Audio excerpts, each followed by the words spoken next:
Under the scorching sun of 1452 at the forge in Kaoliu district of Long Prefecture, the atmosphere was anything but calm as Fatty, with a flushed red face, landed a kick on Liu Yan's rear and roared with fury. "You son of a dog, do you know how hard I had to work to learn these walk and cooking skills? And yet you dared to secretly steal them from me." Liu Yan was chased and beaten until he had no dignity left, cowering and trying his best to look pitiful, constantly begging Master I was truly wrong. "I won't dare do it again. I won't dare."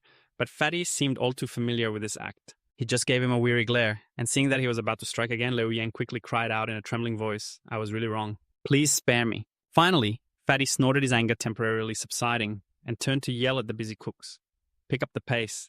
The masters in the front courtyard are about to wake up. If they eat late, it won't be over with just a few kicks, and you all should learn from Ngu Kui over there. He just learned the stance yesterday, stood all night, and now he's already this agile." "You lot are a bunch of worthless trash," the terrified cooks replied in unison. Yes, sir." Taking advantage of the chaos, Liu Yan grabbed a bundle of firewood, pretended to be busy, and quietly slipped away towards the warehouse. Fatty, still fuming, yelled after him, "And what about you? Get back to work now. Do you want to eat or not, huh?" Liu Yan jumped, so scared his hair stood on end, and hastily replied, Yes. He hurriedly tossed the firewood into the warehouse, muttering to himself, as his eyes flashed with determination. "Tomorrow is my big day," he told himself. "For now, I must endure." The next morning, under the faint light of dawn, Tronqui held up a string of coins and announced loudly, "A total of 30 coins, be back before sunset. If you stay out overnight, it'll count as a 2-day leave." Liu Yan eagerly stepped out of the forge's gate, his heart filled with excitement. "It's been over a month since I transmigrated here, and I can finally leave this suffocating place." Walking through the bustling streets, he eagerly took in the sights, when suddenly his eyes landed on a few chickens being sold by the roadside for the talisman receiving ritual, written in the Baking Tao scripture. "It requires 5 animals, but that's too expensive," he thought to himself. "The blood of 5 animals should be enough. After all, in ancient times, blood offerings were common in rituals, but I can't touch a buffalo. The dynasty has a clear law about it. Killing a buffalo means 100 lashes exile for 1,000 miles and a year and a half in prison," he muttered. "Deer, elk, wolves, and rabbits could be another way to count the 5 species using a rabbit instead of a buffalo. Should be fine, since they all belong to the 5 elements anyway." After half a day of searching, Liu Yan had gathered half a caddy each of pig, goat, chicken, and rabbit blood. His funds were depleted from 30 coins down to only 4. He muttered in astonishment, "Damn it, why is blood so expensive? If I fail, I'll be drinking the northwest wind next month." Passing by the fish market, he heard a crowd buzzing about. To son a young lad who had caught a spirit fish. "An oxhorn fish from Jadewater Lake," someone exclaimed in surprise. "Ah, Tui, that kid has that kind of skill. Didn't his boat get stolen by Lutruk Dao?" The crowd continued to chatter excitedly. "A spirit fish is a rare and powerful tonic. No one has caught one in 2 years. A fish like that is enough for a normal family to live comfortably for several years." The seller lifted the basket and shouted, "Everyone, this oxhorn fish weighs 12 caddies. If you can't afford it, don't crowd around." The crowd clamored to buy it. 12 caddies for 12 taels. Liu Yan listened, his heart filled with resentment. In 1 month, he only earned 3 wen, and after 3 years as an apprentice, he would only get 1 tael of silver. Yet a single fish was worth 12 taels.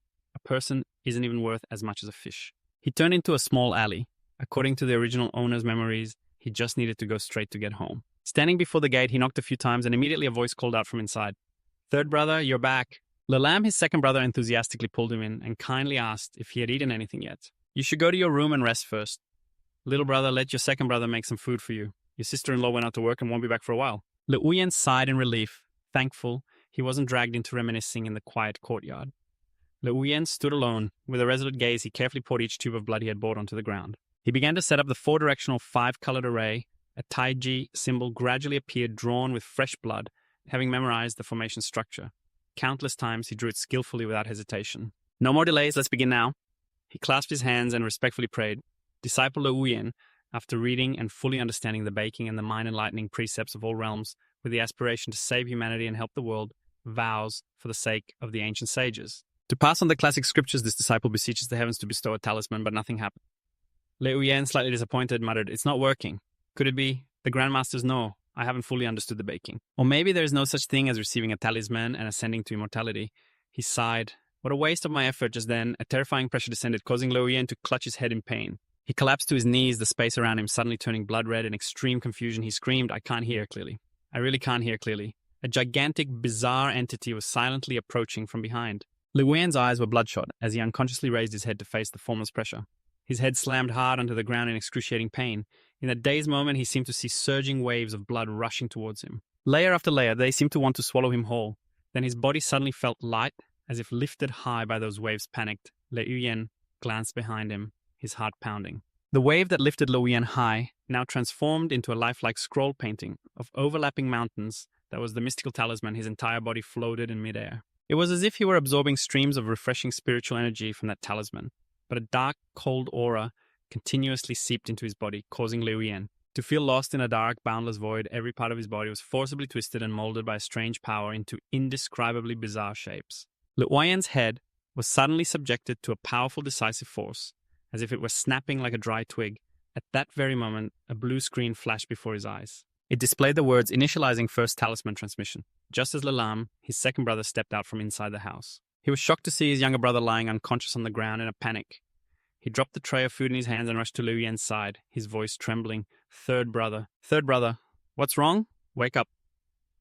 Liu Yan's sister-in-law, who had just walked in, was equally alarmed. What happened to third brother Liu Yan tried to calm himself slowly, opening his eyes and speaking softly to soothe them both. Sister-in-law, I'm fine. Lelam sighed in relief, his voice still trembling.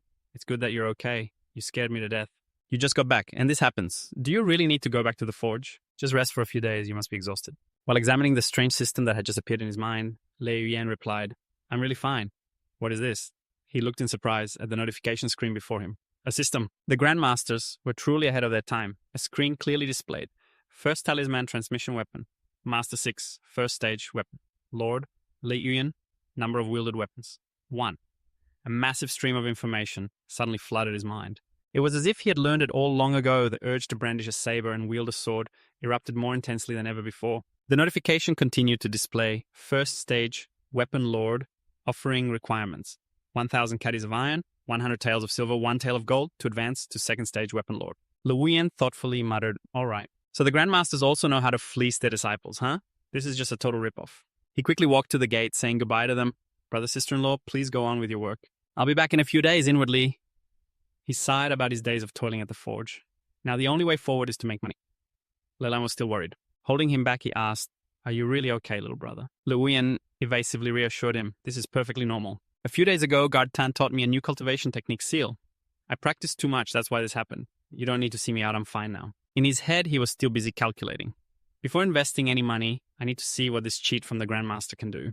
Back at the central courtyard of the forging division, the apprentices were training diligently, their sweat pouring down like rain. Liu Yan notices the pile of weapons stacked in the corner of the courtyard, thinking to himself, an iron talisman is also a type of iron, isn't it? On the way, the sound of weapons clashing from the 6 weapon masters echoed ceaselessly as if urging him to find a weapon of his own. Suddenly, he stopped observing the surrounding scene.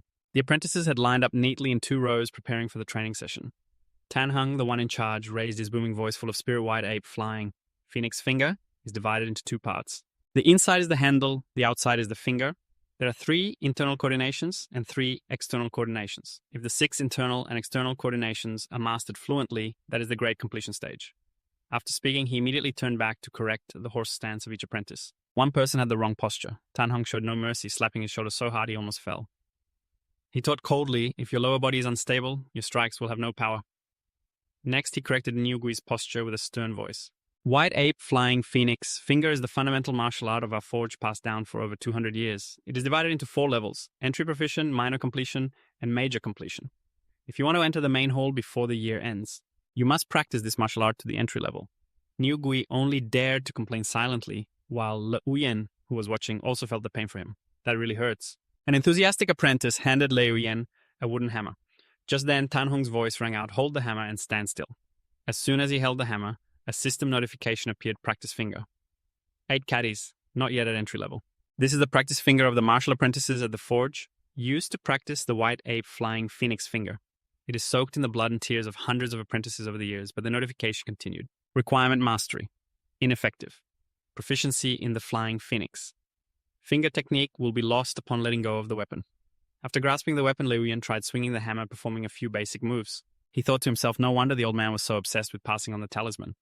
I've never held a weapon before, but it already feels so different. He mumbled, calm down, calm down. There are so many people here. If one hammer goes missing, surely no one would notice, right? In front of them, Tan Hong was still diligently demonstrating. Power comes from the ground rooted in the feet. It is centered in the waist, travels through the shoulders to the arms. Then it forms at the wrist. White ape swings its arm. He silently compared it and saw that the white ape flying phoenix finger was no different from Xing Yiquan from his previous world. Tan Heng sternly reminded them, standing still looks simple, but reaching the entry level is extremely difficult. Remember what you learned today. It'll be enough for you to use for a lifetime. He paused, looked at the group of apprentices and sighed. Some have good innate talent, but it's a pity their foundation is too weak to practice. Fatty quickly and quietly offered tea. He asked fawningly, Brother Tan, tell me which one has good innate talent. Tan Heng didn't bother pointing anyone out, just gave a forced smile. The poor kids have fallen on hard times. Fatty hurriedly saw him off, saying, Brother Tan, let me see you out. Under the fiery red sunset blanketing the forge in Gaoliu County, the atmosphere was still lively with Fatty's shouting. He stood imposingly, his voice booming like thunder, ordering the exhausted apprentices. All of you practice diligently for me. Don't be lazy if you dare to slack off. This old man won't be polite, but when facing Tan Heng, Fatty immediately switched to a cheerful expression. A bright smile, as if he had never been angry. Le Uyen stood in a corner, observing old Fatty, thinking to himself, there's something off about this old guy's eyes. Not sincere at all.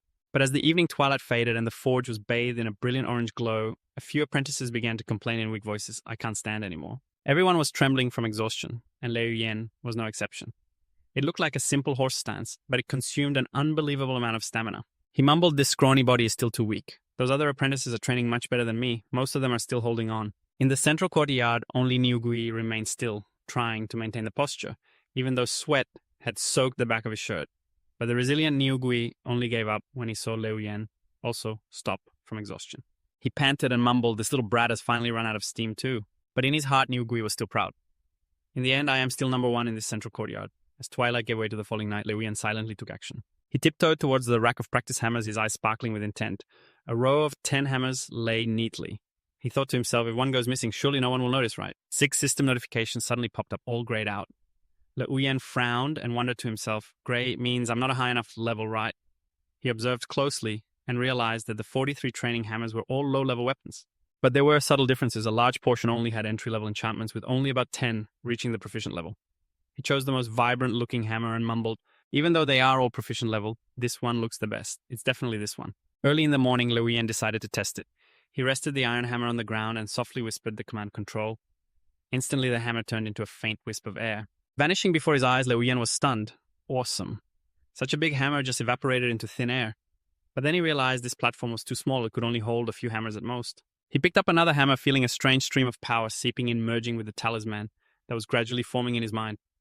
A familiar pressure washed over him, making him tense up and cover his ears, muttering, it's happening again. Deep within his mind, images of martial artists in horse stance appeared as vivid as a 3D image, with every movement clear down to the last detail. Shouts of, train, train, train, train. Echoing like rolling thunder, startling Le Uyen. He was astonished. It can even do this? Lower stance, tailbone, arms, ears, eyes. So this armor stance technique is this detailed. Time flew by and in an instant it was dawn. One morning, Ngukui woke up, rubbing his aching body and muttering, I trained a bit too hard yesterday. I slept all night, but my back hurts even more. Suddenly, he was shocked to see Liu Yan's back already standing in the courtyard. And Gu Kui couldn't help but yell, when did you get up? Did this brat sneak out in the middle of the night to train? Liu Yan answered coolly without batting an eye. I just got up. But Ngu Kui was skeptical. Observing him closely, he thought to himself, this guy is full of energy. He doesn't look like he stayed up all night training. I knew this skinny monkey wouldn't dare to practice in secret. Liu Yan put on a convincing face, nodded and hummed in agreement while inwardly scoffing, trying to sound me out, dream on. He then continued his daily chores, carrying firewood and carefully stacking the bundles in the shed. His body was still full of vitality despite having spent his energy all night. Liu Yan was satisfied, feeling a new sliver of power flowing through him clearer than ever before. This is real martial arts. I must get into the inner court quickly. That's the true place for training. After finishing their basic chores, the group resumed their practice. An apprentice announced, today we're learning the flying wind finger technique. Everyone pick up a training pin, get into horse stance, and hold it. A few people grumbled to themselves, horse stance again. We barely get enough to eat. How can we possibly hold it? But out loud, the group shouted in unison, yes, sir. Liu Yan bent down and gripped his hammer, distinctly feeling the strange current of power. It's just an ordinary iron pin, but why do I feel a blood-deep connection to it? This feeling is incredible. Lomin, the instructor, yelled, the stance and finger technique must be combined with movement. Put your backs into it. You think I've got all day? Ngu Kui asked curiously. Brother Lo, how long does it usually take to get the hang of this? Lomin replied, for someone with average talent, it takes over half a year of diligent practice to reach the entry level. The last person to master this years ago was taught personally by Master Tan. The flying wind finger has 18 forms, and today I will teach you the first one. Lomin then called out, Ngu Kui, get over here. You're first. So that's how it is, Liu Yan thought to himself. Lomin carefully adjusted Ngu Kui's stance. Force generates from the ground, travels up your legs through your waist into your wrist. Remember, the power must flow like an endless wind. Ngu Kui was a fast learner and nodded. I've got it. Lomin praised him. Not bad. Has this little Neo already reached the entry level? When it was Lei Yuan's turn, he also wanted to try. He swung the hammer down with such a powerful force that the people around him stumbled, nearly falling over. Both Ngu Kui and Lomin turned to stare dumbfounded. Over at the tavern, Fatty was obsequiously pouring wine for Tan Hung. Come on, brother Tan, have a drink. Tan Hung refused bluntly. No more, I'm going to go watch those little brats train. Fatty quickly nodded. Yes, sir. Oh, right. Suddenly remembering something, Fatty added. By the way, brother Tan, I heard we're opening a new shop in Dragoncount Prefecture next year, and that the manager will be permanently stationed in the main city. Is that right? Tan Hung frowned, his voice laced with suspicion. Who told you that? It's just a rumor. As long as Kolong is still alive, how could the shopkeeper dare to lay claim to Chaoliu City for this long? That person is a lone dragon from Divine Weapon Valley just passing through. After hearing Fatty's words, Tan Hung nodded with a look of understanding. Senior brother Tan is right, it's just a rumor. Fatty quickly put on a fawning smile, his voice full of insinuation. What I mean is, if there are any changes in the shop, brother Tan, don't forget about this little brother, okay? Just then, Tan Hung suddenly sensed an unusual aura. He paused just outside the central courtyard, his suspicious gaze landing on the back of Liu Yan, who was fervently training with his axe. Fatty, standing behind him, was momentarily unable to grasp what was happening. What is it? Fatty asked, bewildered. Tan Hung, surprised, said in a low voice, Lilam's younger brother. He intently watched Liu Yan's small, yet spirited figure, and nodded in confirmation. Yes, that's him. He assessed he can execute 3 forms now. Although his power is insufficient, his movements flow like water. He's just learned the technique, yet he's even more graceful than I was when I first learned it. This kid's talent is much higher than Gu Kui's. He'll be a great blacksmith one day. Hearing that remark, Fatty was stunned. He stood silently for a long time as if dazed by Tan Hung's words. Finally, he muttered with a hidden meaning, so this kid has actually offended Tan Hung. As the brilliant sunset enveloped the forge, casting a rare sense of peace over the place, Le Yuan quietly entered the toolroom. He carefully observed the neatly arranged hammers. Then he suddenly bent down and looked into the cabinet below. A blade glinted coldly in the darkness, startling him. I can't believe I forgot about this chopper. He picked it up and inspected it carefully. The system immediately displayed a notification. Bandit breaking chopper. Ungraded. Usage requirement none. Effectiveness ineffective. Liu Yan muttered in disappointment. This lowest grade item is completely useless. His stomach rumbled loudly, churning with hunger. After a whole day of just working and training, his gaunt body had no strength left. He sighed. I can't stand not having any rich, oily food. I have to find a way to make some money. Thinking this, he decided to go out and get some meat to eat. There wasn't much left of the silver his second brother, Lilam, had given him. He definitely couldn't last long eating like this. I need to figure out a way to earn more money. He muttered to himself, his steps hurrying towards a nearby shop. There he noticed a hired worker chopping meat. Liu Yan spoke up, his voice curious. Can I see that meat cleaver of yours? The shop owner, Butcher Ho, immediately handed him the meat cleaver. Here. As soon as he touched the blade, the system displayed another notification, Butcher's meat cleaver, ungraded. This bone cleaver, used by Butcher Ho for many years, is severely worn. Effect unlocks introductory blade skill. Requirement none. Liu Yan's eyes lit up as he asked, could you sell this cleaver to me? Butcher Ho quickly named a price. You want it 1 coin. Liu Yan answered without hesitation. Yes, I want it. Returning with a piece of meat in one hand and the cleaver in the other, Liu Yan excitedly decided to sacrifice this cleaver. He thought of it as getting a new weapon, the bone-cleaving blade, to replace his training tool. He placed it into palm, armament 6, but the moment he did, a cold chill ran down his spine. It was as if someone had just stripped him of all his clothes. He muttered, why do I have such a strange feeling? Luckily, he still remembered the chasing method and Zhuanggong proficiently, but the familiar feeling of the expert-level chasing method was gone. Instead, he felt a strange familiarity with the cleaver, as if he had used it to carve meat for many years. Liu Yan thought to himself, it seems changing weapons doesn't have a major impact. But I can't just switch them carelessly. It can only be changed once every 2 days, he sighed. There are so many things to keep in mind, even though the pedestal for palm armament 6 can still hold a few more weapons. But to control more, you have to level up, and the level up conditions are just too harsh. This Taoist is dirt poor after being reborn. But as night fell, Fatty was relaxing in a hot tub at the bathhouse, a look of pure enjoyment on his face. Seeing Liu Yan walk by, he called out, Liu Yan, come over here and add more hot water for me. Although annoyed, he still replied clearly, yes. Fatty, while enjoying himself, sighed, I heard your finger technique isn't half bad. What a pity, what a pity. Liu Yan, curious, asked in a soft voice, Chef's son, what do you find a pity? Fatty answered vaguely, his eyes twinkling with amusement. There's something I just discovered. That Tan Hung fellow is skilled in martial arts, good with wine and meat, but what he's best at is chasing women. Liu Yan frowned, wondering what Fatty meant by telling him this. He continued to reveal in a secretive tone, I heard he's keeping a girl with the surname Ngu in Saingu Ward. She has a slender and a beautiful figure. Le Huyen caught the key point and immediately asked, surname Ngu, is she related to Ngu Kui? Fatty added, his voice full of hidden meaning. This old man's forge has a renowned 200-year-old process for training apprentices, but logically Tan Hong shouldn't be the one teaching you martial arts. Le Huyen was startled and exclaimed, so that's how it is. Fatty lowered his voice and continued, this time each courtyard only has one spot for the inner courtyard. But more than a month ago, Ngu Kui was already selected for the middle courtyard. Do you understand now? Hearing this, even the slow-witted Le Huyen understood clearly and quickly replied, many thanks. For elder son's guidance. Seeing his calm demeanor, Fatty was surprised. You're not disappointed. You clearly performed the best yet you didn't get into the inner courtyard. Don't you feel any resentment? Le Huyen replied tactfully in a calm voice. I'm a little disappointed, but not much. As for resentment, this opportunity was never mine to begin with, so why should I be resentful? At the very least, I still got to learn martial arts. Fatty laughed loudly, revealing another shocking piece of news. That's somewhat interesting, but you're still wrong. While the White Ape's flying pig finger isn't the best martial art in the forge, why would I pass it down to you all so easily? Le Huyen was shocked and stammered, You didn't pass it down. Fatty stated firmly, Of course, I taught all the moves, but they are just the moves. In this technique, even with the highest aptitude, without 3 to 5 years, don't even dream of mastering the basics. Suddenly, Fatty's large body shot up, causing water from the tub to splash everywhere. Le Huyen miserably wiped the drops that splattered on his face, his heart filled with irritation. Fatty suddenly clapped him on the shoulder and assessed, Your aptitude is only about mid to low tier, but your bones are a bit weak. Seizing the opportunity, Le Huyen hurriedly pleaded, Elder son, this disciple truly wants to learn your cooking trade. Le Huyen's heart swelled with astonishment, unable to believe the truth that had just been revealed. He thought to himself, this Fatty son, who would have thought he was so skilled in martial arts that he could be the head chef at the forge? He really can't be underestimated. Fatty seemed to read these thoughts from the glint in his eyes.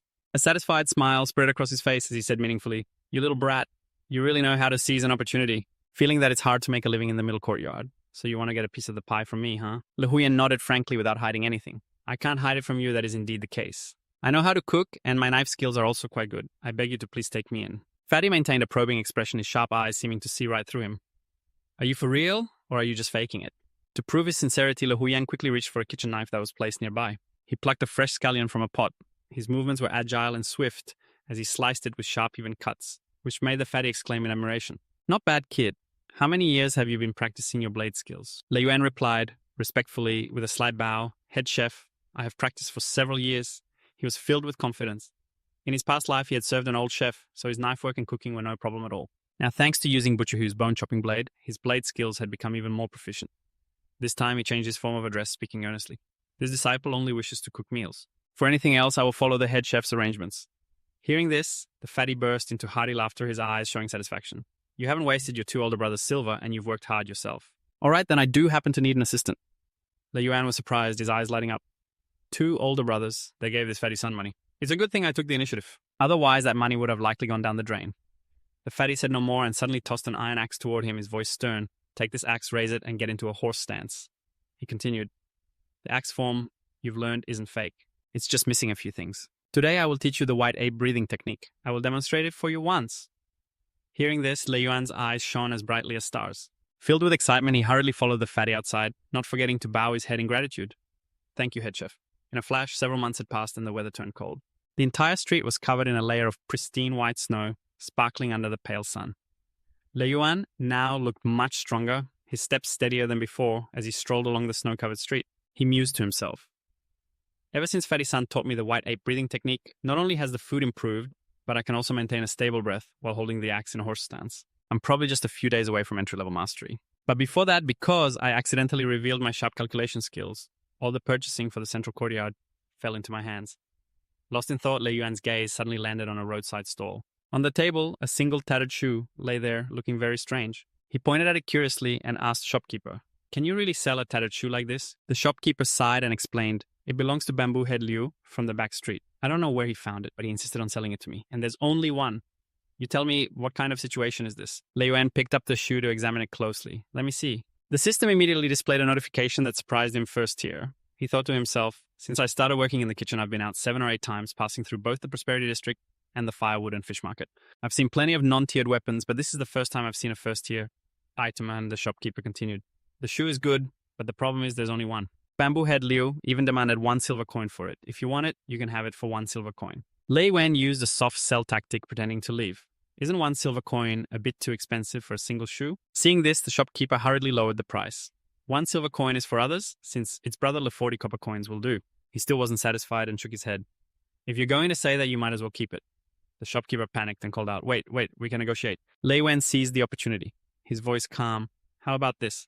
Master Sun told me to buy some spices. I was originally heading to the Prosperity District, but I see the spices at your stall are also decent. The shopkeeper immediately and generously sealed the deal. Brother Li truly has a keen eye. The spices here are top-notch. How about this? You buy my goods, and I'll gift you this shoe. Lei Yuan feigned reluctance on the outside. All right then. But inside, he was ecstatic.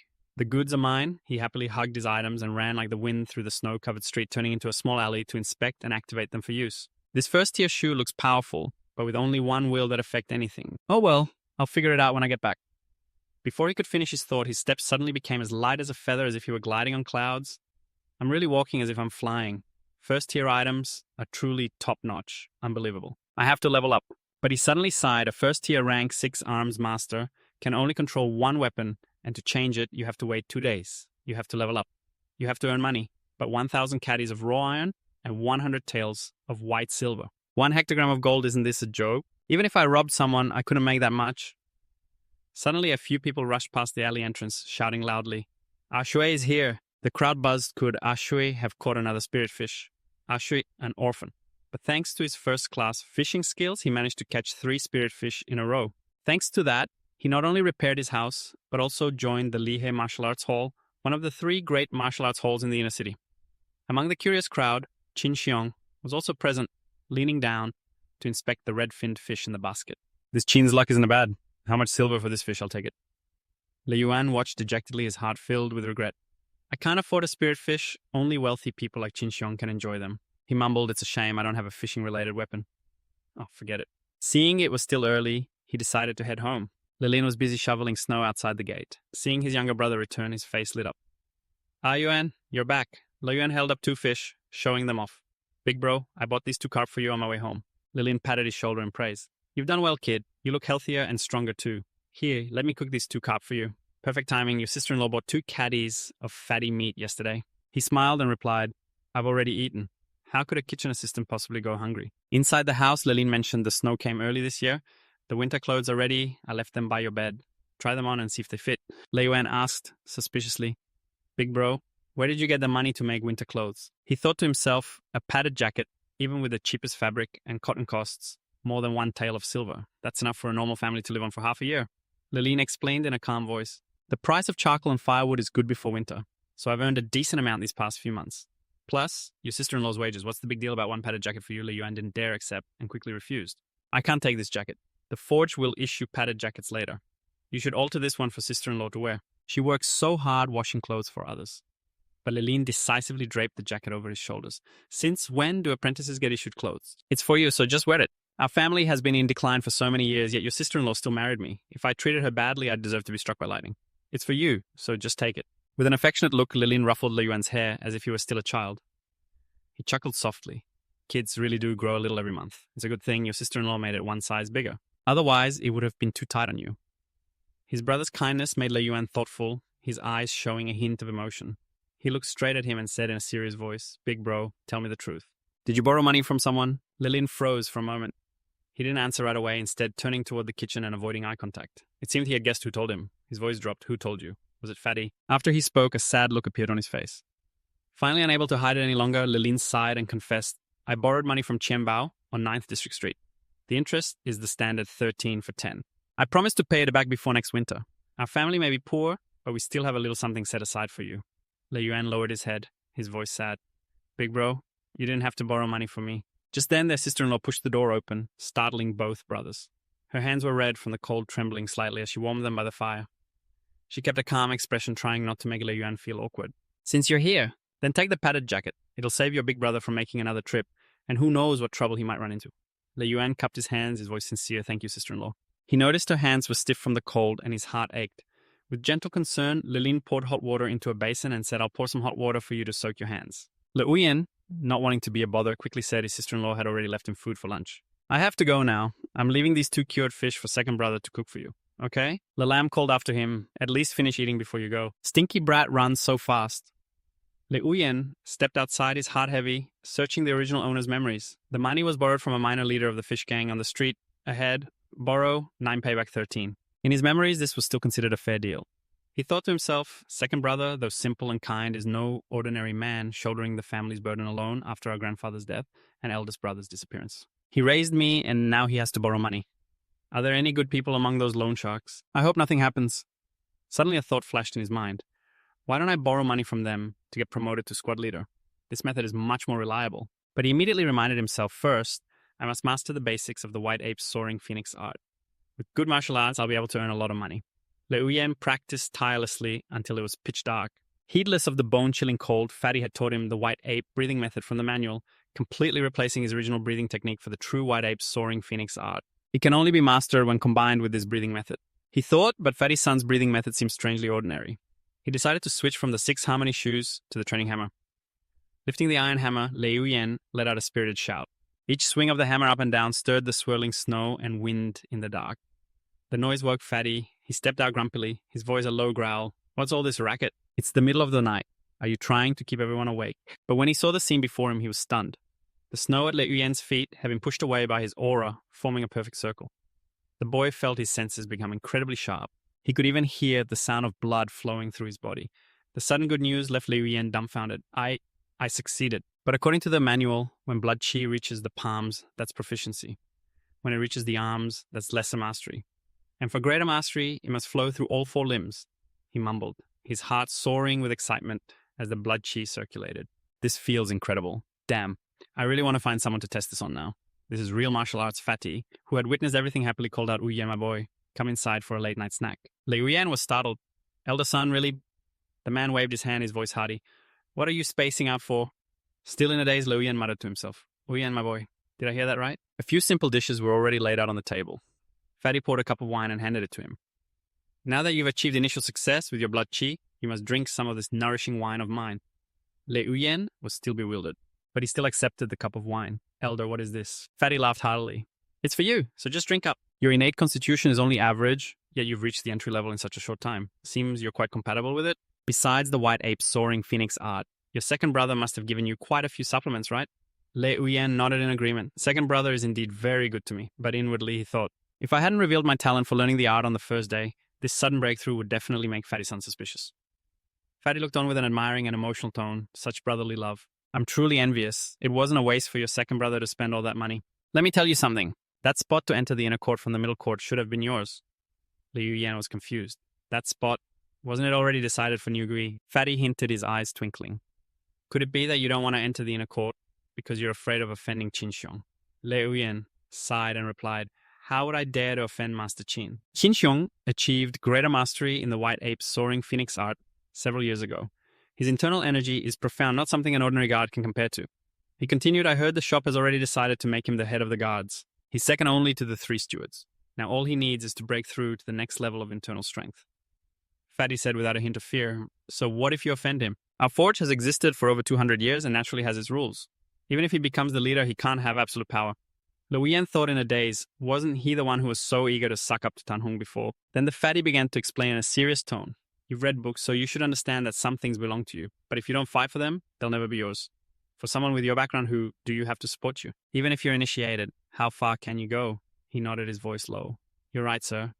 The Fatty pushed a bowl of wine towards him. Whether you fight for it or not is up to you. I just see you have talent, so I thought I'd mention it. If you don't want to, that's also up to you. He raised the bowl and replied, yes, thank you, Elder, for your guidance. Under the dim light in the room, the tipsy Fatty was already snoring loudly in his chair. His massive body looked like a small mountain. Le Uyen quietly opened the door and stepped outside into the cold night air, his heart filled with determination. I was initiated today. After drinking the medicinal wine, I feel refreshed. I must strike while the iron is hot and continue training tonight, he told himself, his eyes glittering with resolve while he trained in the central courtyard. Le Uyen felt a warm flow of chi and blood circulating throughout his body, as if he was soaking in a hot spring. His body felt unusually serene and every muscle seemed to relax. With a clear mind, he woke up after 6 hours of deep sleep, feeling full of energy and not the least bit tired. But according to the book, the sign of mastery is lifting 8 hammers, and I can already lift 11 of them. He thought to himself, his mind clear and his heart filled with excitement. He trained diligently until dawn, as light snow fell blanketing the courtyard. Ngu Kui, just waking up, rubbed his tired eyes. Seeing how diligently Lei Yuyan was training, he couldn't help but feel annoyed. Lei Yuyan is up this early again. He lied to me before saying he wasn't training, but it turns out he's been practicing secretly every day. That cunning little brat, he shouted, I want to spar with you, but his own voice stammered. Ngukui suddenly realized his own nervousness. Lei Yuyan bluntly refused in a cold tone, I'm not interested. This contemptuous attitude made Ngukui's face flush with anger. Just then the fatty called out, Lei Yuyan, someone's here to see you. He watched Lei Yuyan's back as he left. Ngukui muttered, how dare he refuse me? He must be afraid. That has to be it. Lei Yuyan curiously asked the fatty, is my second brother here again? He shook his head, his tone solemn. It's not your second brother. It's a bailiff. A man in a bailiff's uniform with an imposing air stepped forward to block his path. Allow me to introduce myself. I am Khaudat, here under orders to investigate a murder case. I have some questions for you. Lei Yuyan was startled, his heart pounding. A murder case? Did something happen to my second brother? Khaudat barked with a disdainful look, you will answer what I ask and hide nothing. He obediently replied, yes, sir. Khaudat began his questioning the afternoon of the day before yesterday. When you went to the Zaingu ward to buy things, there was a spice vendor named Lu Ba. Do you recall him? Lei Yuyan breathed a sigh of relief, thinking good. It's not related to my second brother. He answered honestly, reporting to you, my lord, I did in fact buy some spices from his stall that day. Khaudat frowned, his tone suspicious. Is that all you bought? Just spices? Yes. Lei Yuyan nodded silently, cursing. What nonsense, the 6 boxes of ointment were a gift. I didn't buy them. He replied firmly, that's right. Khaudat was still unconvinced, is that so? The fatty standing nearby chimed in to defend him. I sent him to buy those things. How much he spent, and at what prices are all clearly recorded. He wouldn't have the guts to cheat me. Only then did Khaudat relent, his voice cold. All right, I'm done asking questions. You can continue with your work. I'm going to investigate another household. The master and disciple respectfully saw him off. Take care, sir. Tan Hong was standing nearby. He frowned at the fatty that Fatso actually defended Lei Yuyan. The fatty chuckled softly, his voice full of hidden meaning. This Khaudat is both stubborn and nasty. He's skilled in martial arts, but he's still just a street patrolman. But his uncle Kaolong is a top-tier powerhouse. I was just telling the truth. If Lei Yuyan was actually involved in a murder case, it would have nothing to do with me. Lei Yuyan quickly affirmed, please rest assured, elder. This matter has absolutely nothing to do with me. The fatty nodded. That's good then. Lei Yuyan became pensive, his mind racing. The Daiyun dynasty was founded on martial might, its people are aggressive, and its laws are harsh. A captured murderer doesn't wait for autumn, they are executed on the spot. The fatty lowered his voice and revealed Lutric Dao's entire family of 6 and 5 of his neighbors were all killed. Perpetrator was a single person. I suspect it was a Tui, but that doesn't make sense. Why would he kill a street vendor? Lei Yuyan was astonished. More than 10 people killed a serial murder case. But a Tui doesn't seem like someone who would do that. The fatty added in a grave tone, besides gang fights, Chaoliu district hasn't seen such a savage massacre of civilians in many years. The inner city is under curfew these days, don't go to the shop. This accursed beast has definitely gone insane. He even killed an innocent vendor. Lei Yuyan was stunned, suddenly thinking, could it be because of the 6 union shoe? That shoe was sold by Liu Jutu to the peddler. What a coincidence. Killing 10 people for a tattered shoe, is it worth it? He quickly made a decision this won't do. I have to find someone to tell my 2 brothers I won't be home until the culprit is caught. I also have to warn my 2 brothers and 2 sisters-in-law to lock their doors. Seeing him lost in thought, Fatty shouted, hey, what are you spacing out for? Get to work. Lei Yuyan rushed to follow coming. In the distance, Koda watched him with a sharp, cold gaze, feeling that he was hiding something. Tan Xiong spoke up. If Brother Ko is suspicious, just arrest him and take him to the county yamen. Kuda replied irritably, I can't just arrest someone without evidence. Tan Xiong probed Brother Ko is truly upright. Are you going to the Lihe Martial Arts Hall soon? Wang Luan is not an easy person to deal with, Kuda snorted coldly. So what about the Lihe Martial Arts Hall? No matter how skilled Wang Luan is, can he compare to my granduncle? The Daiyun nation was founded on martial arts. If the imperial court couldn't suppress criminals, the world would have fallen into chaos long ago. Under the dim light of an oil lamp on a street corner, Tan Xiong's eyes flashed with surprise. He asked in a low voice, really, I heard that Ashui is extremely talented. In less than half a year, he has already mastered the Lihe Sanshou to the minor completion stage. It seems Wang Luan is preparing to take him to the Divine Weapon Valley. If Brother Ko wants to arrest him, you must get there early. Hearing this, Koda's brows furrowed tightly, his voice filled with surprise. Divine Weapon Valley. Tan Xiong, standing behind, added words full of hidden meaning, as if adding fuel to the fire. It's true that Daiyun was founded on martial arts, but there's another part to that saying. That is, with the martial sects, they rule the world. The yamen runners received their orders and silently searched the houses near the crime scene. A heavy atmosphere enveloped the entire Gaoliu County. In a shabby damp room, Zhenfeng cowered in a corner, his eyes bloodshot with rage, muttering bitterly, a tiger on the plains gets bullied by dogs. He roared, venting his anger on the person lying on the floor. You bastard, stripping my clothes was one thing. But you even stripped my shoes. Without stopping, Zhenfeng landed 2 consecutive punches on the person's face. But his anger still hadn't subsided as he growled. I still can't just beat you to death right now. If you die, this old man won't have any food left. He listed his enemies, his voice as cold as ice. Ko long wang luan cao, yan wu zhen lin jing. Wait until this old man has recovered. You will all wish you were dead. Jianfeng cracked the door open, his sharp gaze sweeping outside as his chilling voice echoed menacingly. How dare you take this old man's things? Snow blanketed the entire region in white. The cold wind whistled through every crack in the silent dark night. Le Uyen, hidden in a sealed room, carefully observed the 6 Union boot, his mind filled with doubt. Could this boot possibly hide a secret? At a glance, there was nothing special about it. He carefully turned over every corner, examining every small detail. Using too much force, he ripped the sole off, damaging it more than intended. But surprisingly, under the insole, he discovered faint writing. Le Uyen read it carefully, his heart pounding. The Martial Path's Dusha Dagger, a secret martial arts manual. He was stunned, thinking to himself, would someone really hide a secret manual in a shoe's sole? The Martial Path's Dusha finger technique. Trying this won't cause chi deviation, will it? He knew this was a secret art from the Divine Weapon Valley, ranked 18th on the Jialong Prefecture's list of superior martial arts. Superior martial arts, so does that mean the White Ape's Flying Peak is only a middle or lower tier art? He deduced with a thoughtful gaze, Bamboo Head of Hoi Lu was definitely killed because of this 6 Harmonies boot. The killer knows it has fallen into my hands and has probably already set their sights on me. Li Uyen's heart was a tangled mess filled with both regret and anxiety as the tribulation of good and bad fortune crashed down all at once. There is no weapon Dao, no killing art, only 1/3 of it. After all, this is just one boot, so at most it only has half the pages, just the stepping technique. There are 72 paths, and one must master at least one finger art path to be considered at the entry level. But he suddenly realized with a heavy heart that this finger art has 81 variations. How is it another finger art? But this is the foremost of the 5 great secret arts of Divine Weapon Valley, and I am being watched, so I have no other choice but to practice it to the death. The 4-layered curfew in Kowloon County has lasted for more than 2 months. On the eve of the new year, even though County Magistrate Lo Van Than was reluctant, he had to lift the curfew and switch to a covert search. In a desolate ruined corner, Tran Phong sat motionless. Covered in snow, his body trembling from severe wounds, he gritted his teeth, his voice full of resentment. How can a small county have so many internal strength experts? Divine Weapon Valley truly is the #1 sect. The 5 Jades of Trap Long Poison Blade, the Bamboo Saberman Wu Chan. That single slash nearly killed me. I have to go. He snatched the outer robe from a skeleton behind him, put it on, and quietly left his hiding place. Just as he stepped outside, fireworks lit up the sky, adorning the cold night. The weather was freezing. An apprentice standing behind the door shivered and lamented, "The snow is so heavy, I really do not want to go out." His body trembled from the biting cold, but when he looked into the courtyard, he was astonished, his voice full of admiration. The sky is cold and the ground is frozen, yet he never stops training.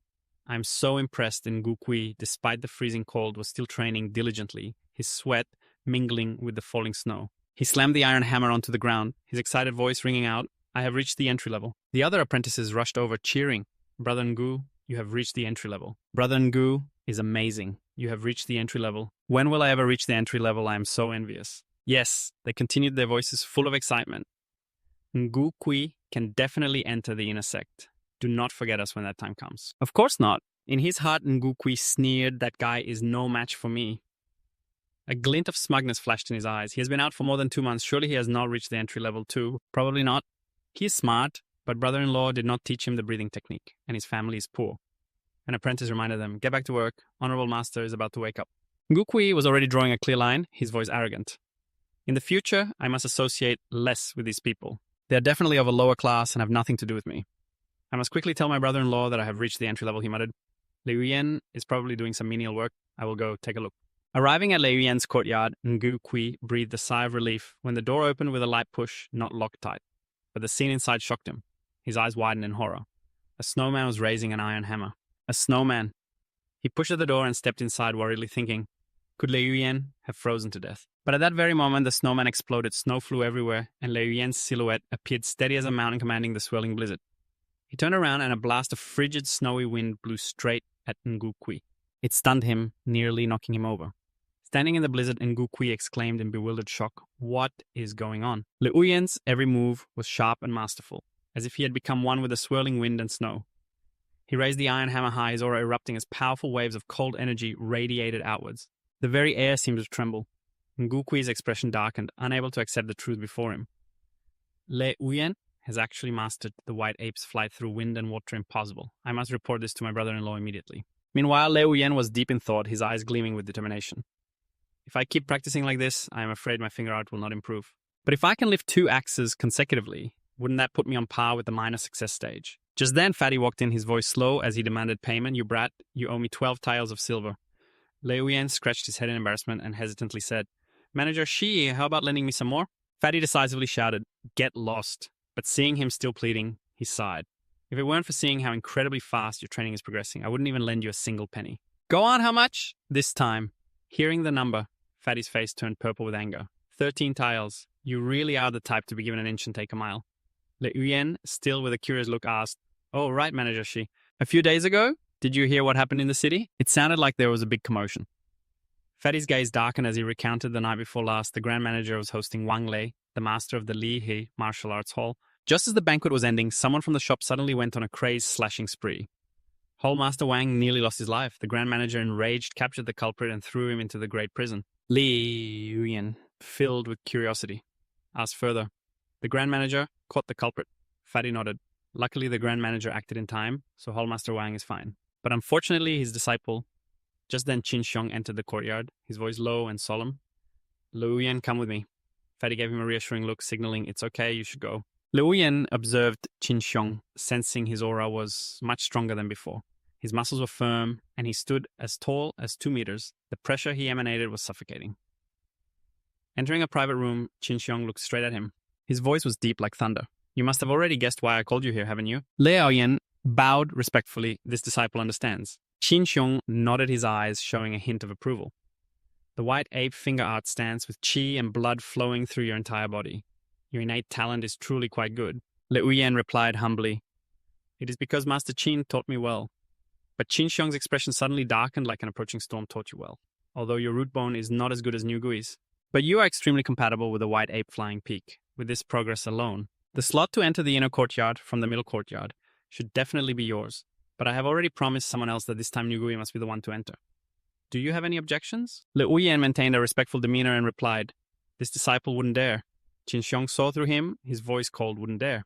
But that doesn't mean you have no objections. Previously, the inner courtyard only held an examination once every 5 years.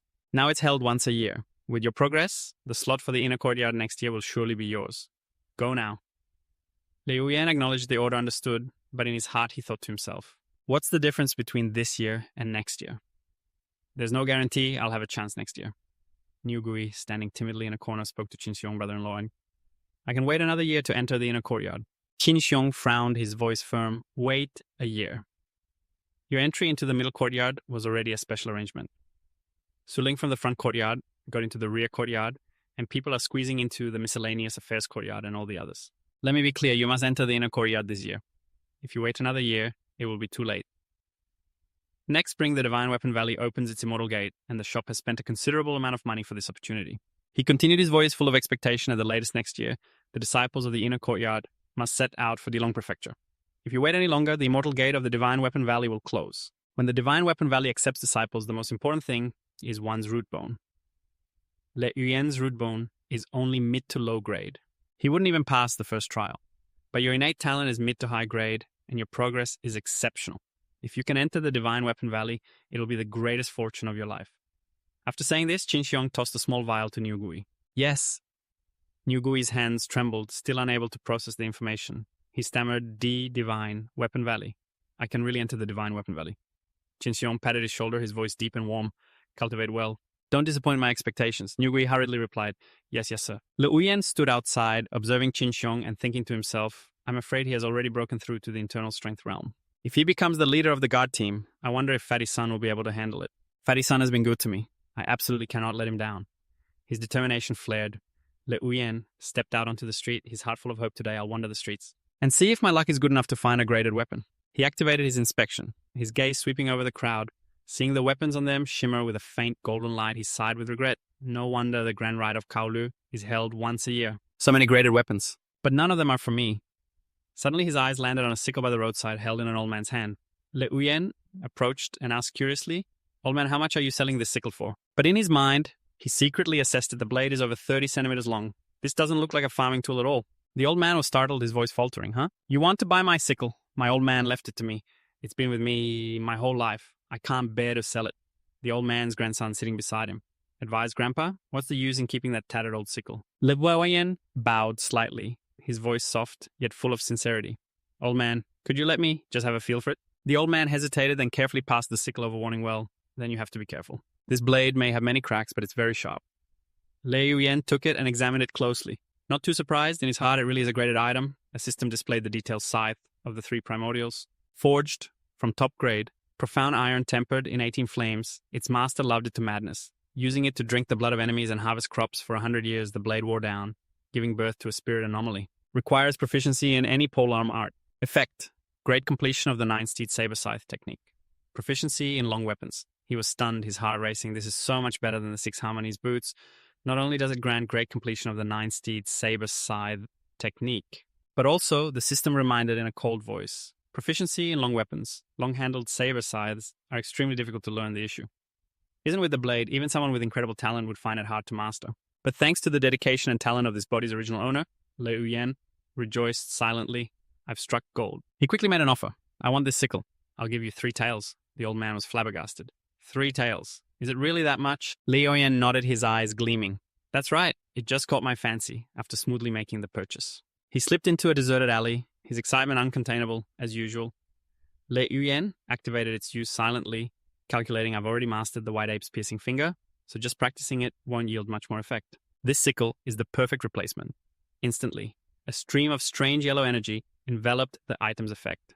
An immense pressure crashed down on him, forcing him to his knees once, free from the oppressive feeling. Lei Yuyan gasped, damn, this is incredible. I've hit the jackpot. I've really hit the jackpot. The 13 forms of the 9-steed saber scythe technique, going from 0 to great completion in an instant. This is insane. Absolutely top tier piercing finger at the proficient level and saber scythe technique at the great completion level. Add to that the battle arts killing finger plus proficiency in long weapons. I wonder if I can take on Tan Hung now. Meanwhile, at the Le family home, his sister-in-law's voice, sharp as a blade, rang out. I'm breaking my back to earn money to pay off your debts, and you're still borrowing more. Le Lam replied mournfully. I don't get it either. Why is Tianbao demanding the money back right now? It's clearly not due yet. Standing outside Le Yuyan, quietly picked up a stick from against the wall, testing its hardness. It's good enough. He started making a plan, a decisive glint in his eyes. Tianbao, right? Is this the feeling of proficiency in long weapons? If those thugs make a move first, I'll have no choice but to strike back. The smile on his lips slowly turned inhuman. He jumped onto the roof, carefully lifting a tile to observe the scene below. Inside, 3 thugs were drinking and chatting loudly. She's just one of old man Zhou Huang's women. I wonder what the boss is thinking, not just snatching her for some fun. Another one snickered. You think that coward Le Lam would dare go to the authorities? The last one chimed in, you don't know the story. Before the boss got rich, his whole family were servants for the Le Clan. He could only watch her get married. Don't say that woman is a shrew, but she is kind of pretty. Hearing this, Lei Yuyan seethed with rage. What Tianbao used to be a servant for our family, and now he dares to target my sister-in-law. He gritted his teeth. This young master barely gets a chance to come home for a rest. And yet these guys ruined it, tell me. Don't you deserve to die? Seeing them drunk out of control, he couldn't stand it and muttered, I can't let this happen, I have to take care of them. 2 guys stumbled into the yard, fumbling with their pants to relieve themselves. Lei Yuyan, finding it an eyesore, thought to himself, I can't even watch. Seizing the opportunity, he swung his club, jumped down, and struck both of them hard. The 2 guys trembled and screamed in pain. He thought to himself, these 2 scoundrels took 1 hit from my club. I wonder if they got a concussion. The 3rd guy, completely wasted, staggered out and yelled, Old Ninth, Wang, where are you? Did you fall into the manure pit? Without hesitation, Lei Yuyan swung his club and took him down. Go eat crap. The loud noise caused the few guys inside to run out, shouting, Who's there? What's all the commotion? Seeing his comrades fallen all over the place, Tianbao's face darkened. He pointed the tip of his sword at Lei Yuyan and roared, You dare come to my territory and start trouble. Lei Yuyan moved as fast as lightning, his movements masterfully unpredictable as he took them down one by one. In a flash, he was standing before the main door. Looking at the thugs lying everywhere, he thought with contempt, I haven't even used a single finger. With just 1 swing of the club, you've all fallen. With such poor aptitude, how can you even call yourselves thugs? Tianbao, trembling with anger, yelled, Who are you to dare ambush me? Lei Yuyan didn't answer, just lifted his club and gave him another whack. Tianbao's face swelled up as he cursed, damn it. But the more Lei Yuyan hit him, the more furious he got. Yelling, You bastard. His big fat butt is covered in grease. It looks so disgusting. Just die. The final kick sent Tianbao tumbling away unconscious, his face deformed. Lei Yuyan, pleased with his work, thought to himself, my kicking power isn't too bad, but this is no time for self-praise. I have to do the main task. He quickly rummaged through the room and finally found a chest. Opening it, he saw the debt notes and immediately tore them into pieces. So you're the one lending money at high interest, huh? Seeing the pile of treasures inside, he grew excited. Isn't this just money stolen from bad people? I am merely enacting justice in heaven's name. I suppose I'll have to reluctantly take this. Le Uyen carefully gathered up everything of value, his movements agile, and his eyes twinkling with the joy of victory. Once finished, he stepped outside, gleefully telling himself, I acted discreetly, didn't breathe a word, and my face was covered. I certainly left no trace. He smirked. Thinking about the thugs, this counts as self-defense, right? Who told them to be such an eyesore? This time is a warning. I didn't beat them to death, only because I'm not cruel enough yet. Don't let me see you again, otherwise Hatianbao will lose all his assets and be left a broken man. For at least half a year, they won't dare to show their faces and cause trouble. Le Uyen felt a sense of relief, thinking it feels so good to be a good person. The weather was bitingly cold, and each of his breaths turned into white smoke. Melding into the frigid air under the bright, clear moonlight, Le Uyen stood silently, his eyes burning with willpower. The heavy snow signals that this Taoist is about to ascend. He deeply understood the principle that martial arts are easy to learn but difficult to master. It's not just about the techniques, but also about the chi and blood that stem from one's physique. Without medicinal supplements, it would take 5 years of hard training. With my current aptitude and medicinal resources, 1 year is enough. Just then, a packet of herbs flew right into his face. Fatty's deep voice boomed. All right, stop practicing. Take this. I've already gotten the medicinal ingredients you need. This is all my silver, kid. Don't you dare disappoint me. Lei Yuan, filled with gratitude, immediately replied, shopkeeper, I will definitely pay you back the silver very soon. Fatty snorted coldly, not believing him. My foot. To go from proficient to the minor mastery stage, even with a superior constitution and medicinal support, takes 1 year. Le Wuyen cut in and vowed, I will definitely be faster. Fatty gave instructions in a stern voice for the upcoming new year. You have 2 days off, but it's best to stay at the shop. The Ngufuang district is in chaos. I heard a group of thugs was seriously injured by someone. If you must go home, remember to return on the morning of the second day of the new year. If you miss the inner court exam, I'll sell you to get this old man's silver back, Liu Yan replied dismissively. All right, I remember. But in his heart he was smug. Sorry, but I was the one who beat them. Back home, Liu Yan asked curiously, his gaze sharp. Brother did. Hatianbao's parents used to work for our family. Le Lam shook his head, his voice calm. No, that was Tan Hong. His relationship with our family wasn't bad.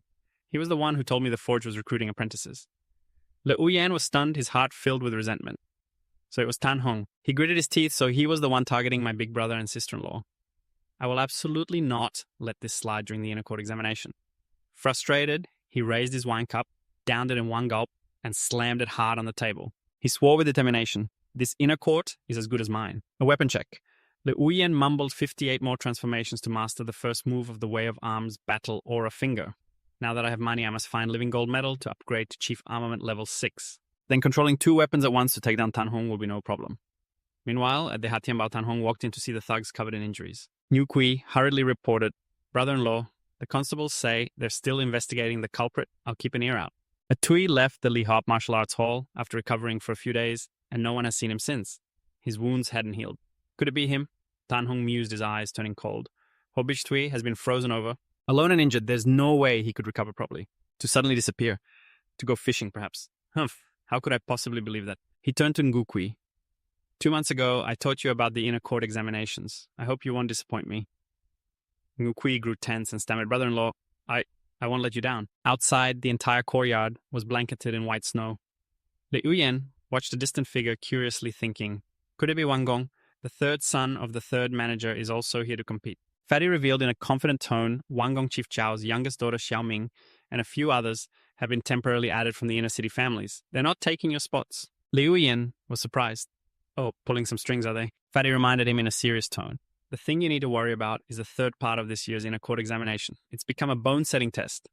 Before it was horse stance, finger techniques, and raw power, but now it's about one's constitution. And your constitution is a bit problematic. Liu Yin thought suspiciously. Could Tan Hong have pulled some strings? Fatty encouraged him. Anyway, just give it your all and don't hide your fighting spirit. Otherwise, you'll regret it for the rest of your life. I'm not worried about you paying back the silver, Liu Yin replied in a firm, clear voice. Sir, I will definitely not fail to meet expectations. The group of apprentices lined up in an orderly fashion. In the distance were the examiners Tang Tong, the second manager Chao Diem, the grand manager of the forge, and Wang Ding, the third manager. Chao Diem spoke in a commanding voice. Tan Hong announced the rules. Tan Hong accepted the order, his voice ringing out clearly. Our forge has a legacy of 237 years. To preserve the family enterprise, we established the inner court where one apprentice with outstanding talent is allowed to enter. 1 tael of silver per month exemption from menial labor, and an introductory master appointed by the second manager to teach martial arts. At least 1 person will be selected. All participants will receive 1 month's salary. You must remember the grace of the family head, the apprentices shouted in unison. Understood. Tan Hung divided the groups, his voice cold. Those with an introductory mastery of the white ape's flying peak finger stepped forward. He saw Lei Yuyan standing there. He thought angrily, I already made things clear to this brat. And yet he still dares to step forward, he announced. You are not yet qualified. We will test your constitution first. If it is good, you proceed. If it's poor, you are forbidden under the pale morning sun. Dripping with sweat, the apprentices carried heavy stone slabs preparing for the test. Tan Hung's voice boomed like thunder as he announced the rules. Each of you gets one strike on those iron blocks. Show the managers what you've got. All the apprentices quickly took their positions before the gleaming iron hammers. Lei Yuyan's eyes sharpened as he lifted his hammer, the immense pressure causing the tiles beneath his feet to sink. He swung the hammer with explosive momentum, striking down hard. Sparks flew everywhere, like falling stars. Tan Hung watched the display stunned, his voice trembling, the white ape's flying peak finger. At the proficient level, Grand Manager Cao Diem nodded in satisfaction, his eyes shining brightly. Lei Yuyan didn't stop delivering another hammer blow with a powerful force that made the air tremble. The second manager, Tang Tong, excitedly slammed the table and stood up, exclaiming, That's minor accomplishment. Cao Diem added in a voice full of admiration, not just minor accomplishment. His qi and blood are still insufficient. But his finger technique has definitely reached minor accomplishment. And what's more, he has grasped the external three harmonies. He irritably yelled at the person blocking his view. Tan Hong, move. Don't just stand there in the way. Tan Hong thought in a day is impossible. They once tested his aptitude to be below average, yet he reached initial mastery in only 4 months of feat, even someone with a supreme aptitude couldn't accomplish. Lei Yuyan paid no mind to the suspicious gazes. He continued to swing the hammer each strike, sending brilliant sparks flying. A fatty standing nearby clapped and praised him endlessly, his voice full of excitement. Lei Yuyan's confidence swelled. He thought to himself, just practicing the technique combined with proficiency in the white ape flying phoenix finger technique. Proficiency plus proficiency isn't that initial mastery. But just as he swung the hammer for the next strike, an unexpected incident made his face turn pale. This is bad. The iron hammer, due to excessive force, suddenly slipped from his grasp and flew straight towards Ngu Kui. Just then a figure flashed by, a firm hand tightly gripping the hammer's handle. Tan Hung had appeared in the nick of time, looking at him coldly. Lei Yuyan, didn't you realize this Taoist master here has cheats? Dong Dong on the judge's platform praised him admiringly. After more than 4 months of martial arts training, not only has he grasped the outer three harmonies, but he has also trained his finger technique to near initial mastery. Not good. Very good. What's your name, kid? The fatty puffed out his chest with pride and chimed in. Lei Yuyan? His name is Lei Yuyan. I was the one who taught him his breathing technique. He thoughtfully assessed in a firm tone. Great steward, this kid is exceptionally gifted. His aptitude is not bad. He might just be the best in this assessment. Wang Din and Cao Diem turned with respectful gazes and asked, What do the three stewards think? Wang Din stroked his beard and confirmed. His abilities are outstanding, a truly astonishing talent. But the inner court is crowded and the two stewards can't be everywhere at once. He suggested God Tan, you go and teach him. Tan Hong secretly glanced at Lei Yuyan and replied respectfully, I will follow the steward's arrangements. But Lei Yuyan secretly suspected this old man was not a good person being so friendly with Tan Hong right from the start. I wonder what shady business they're up to. Duong Dong turned to him and asked in a calm and steady voice, What about you? Do you want to become Protector Tan's disciple or enter the inner court? Lei Yuyan answered without any hesitation. The inner court, sir. Duong Dong smiled and nodded. Very well then. I will have senior brother Nak deliver the cultivation manual to your residence. You can study it with peace of mind. In 7 days, I will personally test you.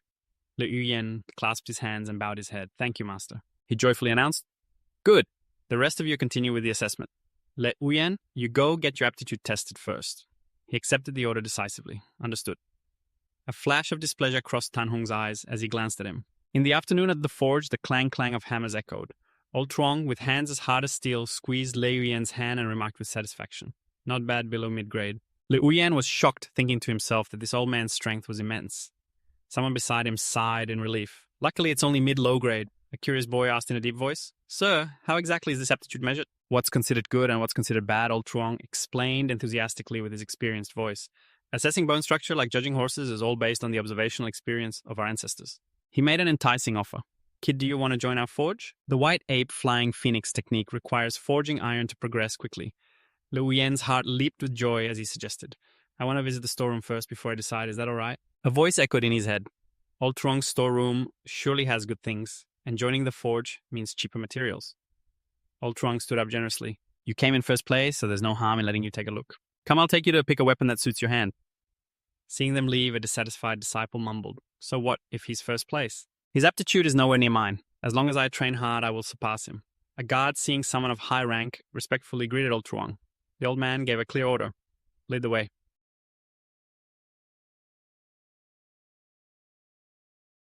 This lad is here to choose a good dagger. Register him under the name Lei Yuyan. They all responded in unison. Understood. The guards respectfully opened the door and invited Lei Yuyan in. Sensing something odd, the reaction of the head of the armory, old Zhang, was even more intense. He whispered a signal. Follow me. Lei Yuyan's eyes brightened as he obediently followed old Zhang's lead.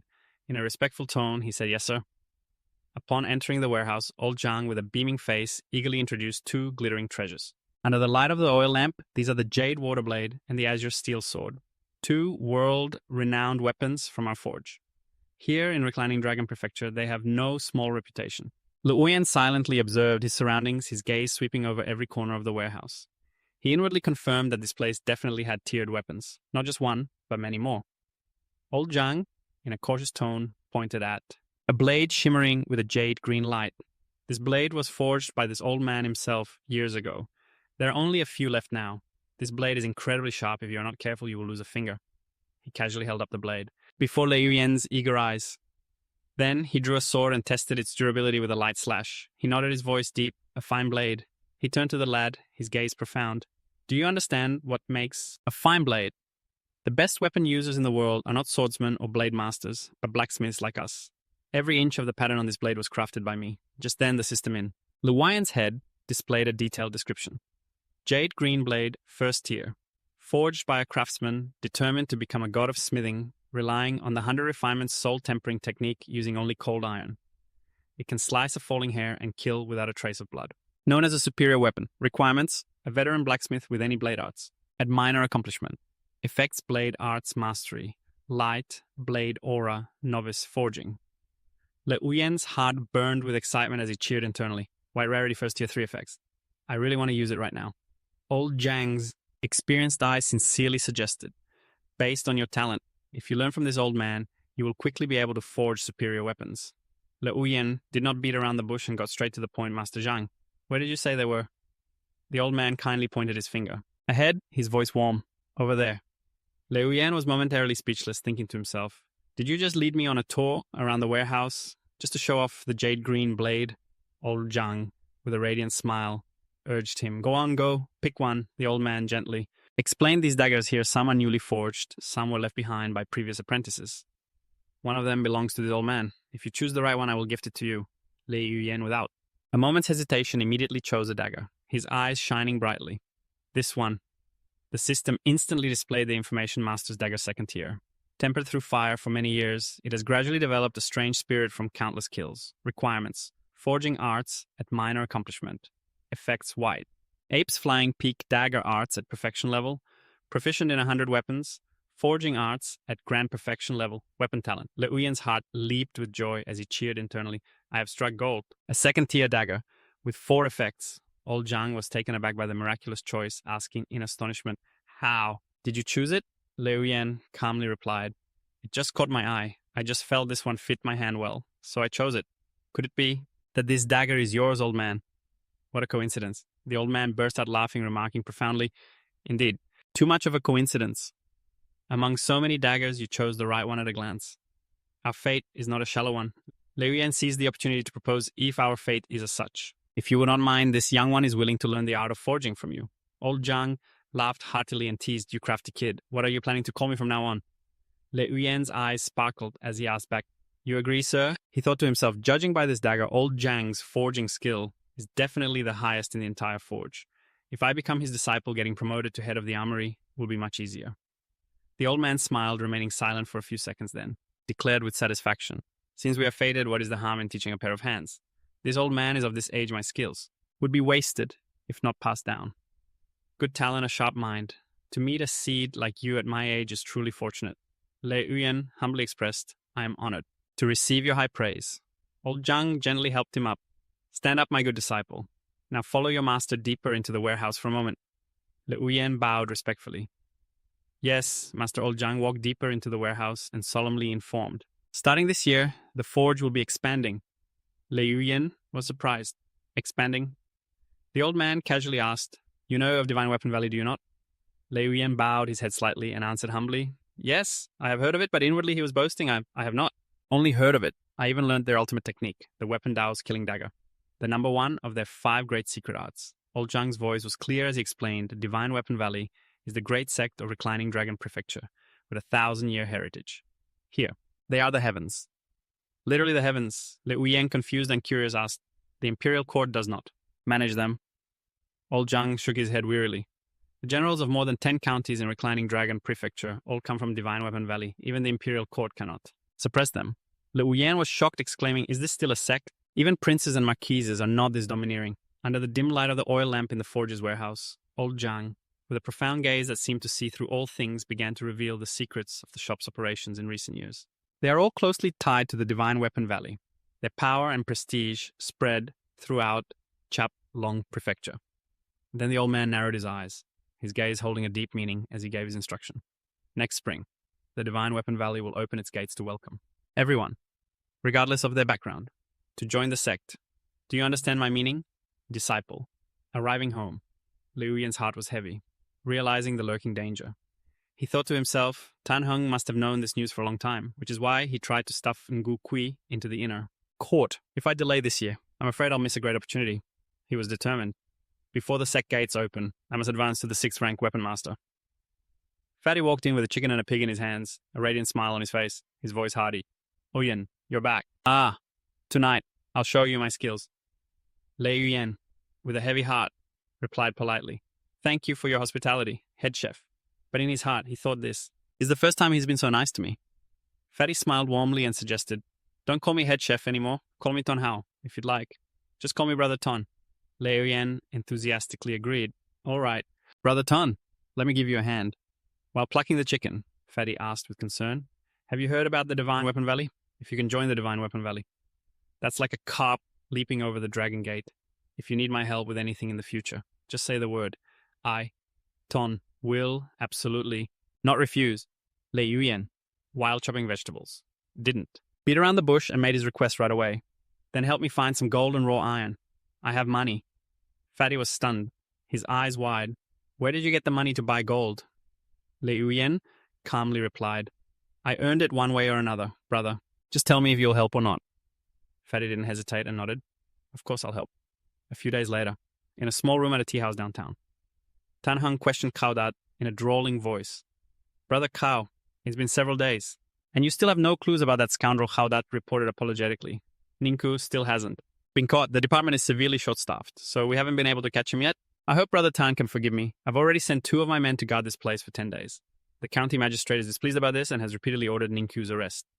Tan Heng impatiently suggested, Why not? Investigate Lei Yuyen. He had a borrowing relationship with Ha Tianbao, and his martial arts skills are good enough to make him a suspect.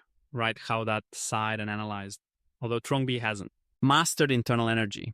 Through many years of smithing, he has accumulated quite a few connections. Even you don't dare to provoke him. So how could I? Don't forget that my uncle's General Long Don Dao was repaired by Trongbi. Just then, a guard rushed in to report. One of our brothers said that 2 days ago, Wang Ni, that fool from the front street, was holding a 100-tael silver note and got 93 taels back. He's dead now. Tan Heng was stunned. What Cao Dat laughed, feigning regret. This scoundrel is so cautious. He even hired a fool. The clue died with him. Now the trail has gone cold. I, Cao, am powerless. I have sent my men to offer condolences. Brother Tan. Tan Heng impatiently asked his subordinate, And what did you find out? The henchman stammered. That Lei Yuyen guy is at the smithy all day. Besides forging iron, he does nothing. He probably doesn't have the guts for that. Tan Heng stood up in disappointment. Well then, I won't bother Brother Cao any further today. As he walked out the door, he whispered in a cold voice, All bark and no bite. A thug's nature never changes. Even if he practices internal energy, he's still just a thug. Just then, a guard rushed in breathlessly. Constable Cao, Bamboo Blade Wu Chan is here again. Today he's standing in front of the Yamen gate, demanding to see the magistrate. Cao Dat took a sip of tea and mused, Wu Chan, Ninku. Could he still be in the city? He stood up and ordered, Let's go. Meanwhile, at the forge, Lei Yuyen, filled with excitement, slowly opened the door and stepped inside. He saw the furnace already roaring, the coals burning red like the fire of determination in his heart. He exclaimed in admiration, Brother Ton, you're truly a man of great skill. You're truly my pillar of support. Now, there's no time to delay. He channeled his energy through the system, which immediately displayed 2nd rank Dagger Master Le Uyen, number of weapons controlled. 2, he commented with delight. 2nd rank, finally, I can control a master level dagger. looking at the hammer in front of him. Liu Yan excitedly guessed, "This must be a hidden attribute of promoting to the second rank. It's much more convenient. Who knows, there might be other good things." He focused and prepared to test it, holding 2 great daggers to use at the same time. Instantly, he shouted in satisfaction, "Success!" Then he fell into thought. He let out a sigh of relief. "It feels like I've been forging for decades. No wonder the gap to the second rank is so huge." Fatty, just back from the inner court, joyfully asked, "Uyen, I just came back from the inner court. Brother-in-law is very pleased with you. Before, didn't he? Teach you the striking technique, Liu Yan." A bit flustered, replied, "Master told senior brother Nak to give me a secret manual on striking techniques." Fatty looked like he was about to cry and asked with a tremor in his voice, "Looking at you. Don't tell me you still haven't." "Practiced it, I hailed you as a heaven-sent genius, Liu Yan. Afraid of being misunderstood. Quickly denied it. I've learned it. I've learned it." He opened the book and patiently showed him. "Look." Fatty's eyes went wide, and he exclaimed in horror when he saw the manual's content. The striking technique is a method of utilizing qi and blood. It's much harder than the breathing technique. My brother-in-law gave you 7 days. How can you possibly make it in time if you're only starting now? His heart was full of anxiety. He hastily decided, "Not today. Go forge some more iron. I'll teach you myself." Liu Yuan calmly interrupted, his voice gentle and reassuring. "Brother, don't be so hasty. Let me take a look first." He flipped through the secret manual, his eyes focused, and then said nonchalantly, "This isn't that hard." Fatty stared blankly, his eyes wide with disbelief. "Not hard. Do you know how long it took me to master this striking technique back in the day?" "Huh? With only 3? Liu Yuan said no more, immediately kicking the hammer lightly. He spun and wielded it like a child's toy, his movements graceful and natural. He smiled. "It's not difficult, in fact, you could even say it's simple." As if in deep shock, he wondered to himself, why did it take me 3 years to learn this technique? Yet this kid finds it so easy. He stood frozen, the hammer in his hand fell to the ground, his eyes filled with astonishment at the boy's outstanding talent. "I have met disciples with good foundations and high talent before. A few, but this kid's talent is just too monstrous." Fatty sighed, sadly lamenting. 3 years of my hard training can't compare to a few months of yours. We both have an average foundation, so why is the difference in our talent so vast?" Liu Yuan, looking pleased but feigning modesty, said, "Although I've mastered the outer 3 harmonies, I still need your guidance on the inner 3 harmonies, foreman." Fatty stunned stammered, "You've already reached." "The inner 3 harmonies," he muttered, "a monster, truly a monster." Liu Yuan shyly covered his mouth, thinking to himself, "I think I've said too much." Just then, Qin Xiong stood at the door and commanded in a firm voice, "Liu Yuan, come here for a moment." He frowned, suspecting this was not good news. Fatty urged him seriously. "Go on, go." Liu Yuan pouted and replied, "Understood." He dared not delay and quickly followed Qin Xiong across the vast training yard where the clang of hammers echoed. The sound still echoed. He wondered, looking towards the center of the yard. Who is that talking to the second foreman? It was a calm-looking man, known as Bamboo Blade Wu Chen. Qin Xiong bowed respectfully, but Liu Yuan muttered in annoyance, "This old guy is never in the inner courtyard. Why did I have to run into him and Tang Tong today?" Without waiting long, Tang Tong got straight to the point, his voice stern. "Instead of catching criminals for the imperial court, what are you doing? Running to my forge?" Hearing this, Liu Yuan's eyes widened as he thought to himself, Bamboo Blade Man, the legendary bounty hunter. Wu Chen glanced at him and explained calmly, "I only came here to ask this young brother a few questions. That's all." Liu Yuan, confused, suddenly realized, "He's looking for me. This must be related to Yong Liu He." Tang Tong, displeased, questioned sarcastically, "Bamboo Blade, you're not a government official yet. You barge in here like this. Do you have any respect for our forge?" At all. In the desolate wind, the atmosphere suddenly grew heavy, falling into an unusual silence. Wu Chen gave a faint smile, glanced at the boy, and quickly clarified, "Brother Tang, you misunderstand. I will have no such intention. I just happened to meet Guar Qin at the gate. He suggested I come in, so I asked him to introduce me. Qin Xiong gently mediated Brother Wu is pursuing a fugitive and came to our forge in the city. We should all help each other. I hope Elder Tang won't blame us." Tang Tong nodded, his voice steady. "So that's how it is?" He turned to the boy and instructed, "Did you hear that clearly?" Liu Yuan replied seriously, "This disciple understands." He humbly cupped his fists and asked politely, "I wonder what this great hero wishes to ask." Wu Chen replied gently, "I dare not call myself a great hero, but half a year ago, I posted a notice in Jialong Prefecture for the capture of the lone thief Nianju Gui.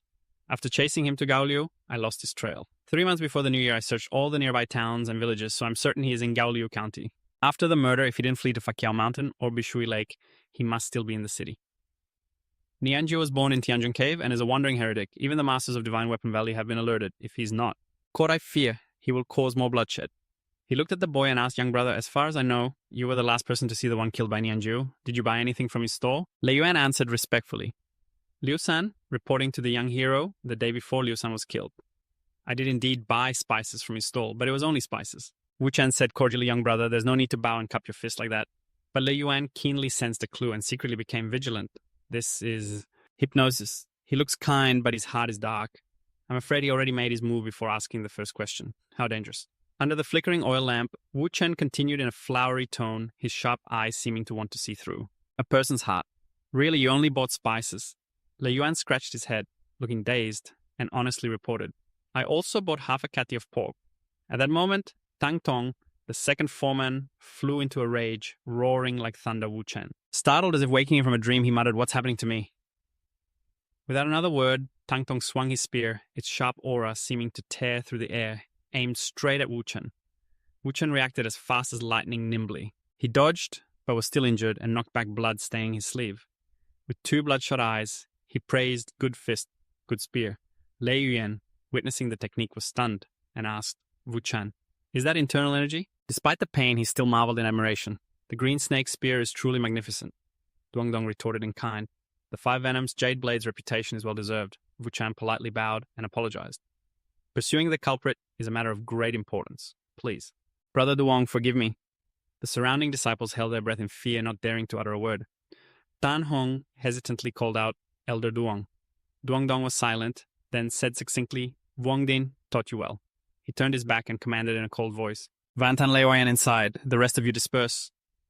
The disciples, both terrified and contemptuous, whispered, some five venoms Jade Blade. He couldn't even take one blow. Withstand it is the green snake spear, that formidable master is so powerful. What kind of hero is this bamboo blade man? Pfft, I spit on that. Inside the room, Vantan asked worriedly, Master, are you all right? Of course not. Duangdong's hand trembled as he looked at his wound. There's a problem. What five venoms? Jade? Blade? More like the five venoms, manworm. His entire body is filled with poison. I almost suffered a great loss. He explained in a low voice, the green poison pill combined. With internal energy, it can push the poison out, but it will take 2 or 3 months to fully recover. The potent poison is spreading rapidly through my body right now. Vantan asked, puzzled. That Wu Chen was already about to leave, sir. Why did you have to do that? Duangdong suppressed his anger and said sternly, if he had just left like that, I would have no face to meet your grandmaster in the underworld.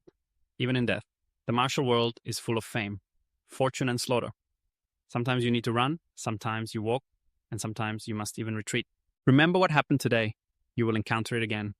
Le Uyen nodded, telling himself, this disciple will remember. In his heart he thought, if my mind hadn't been. Firm and I had accidentally blurted out the way of the weapon combat and slaughter art. Forget Wu Chen. Even the divine weapon valley would have killed me, Vantan asked with concern.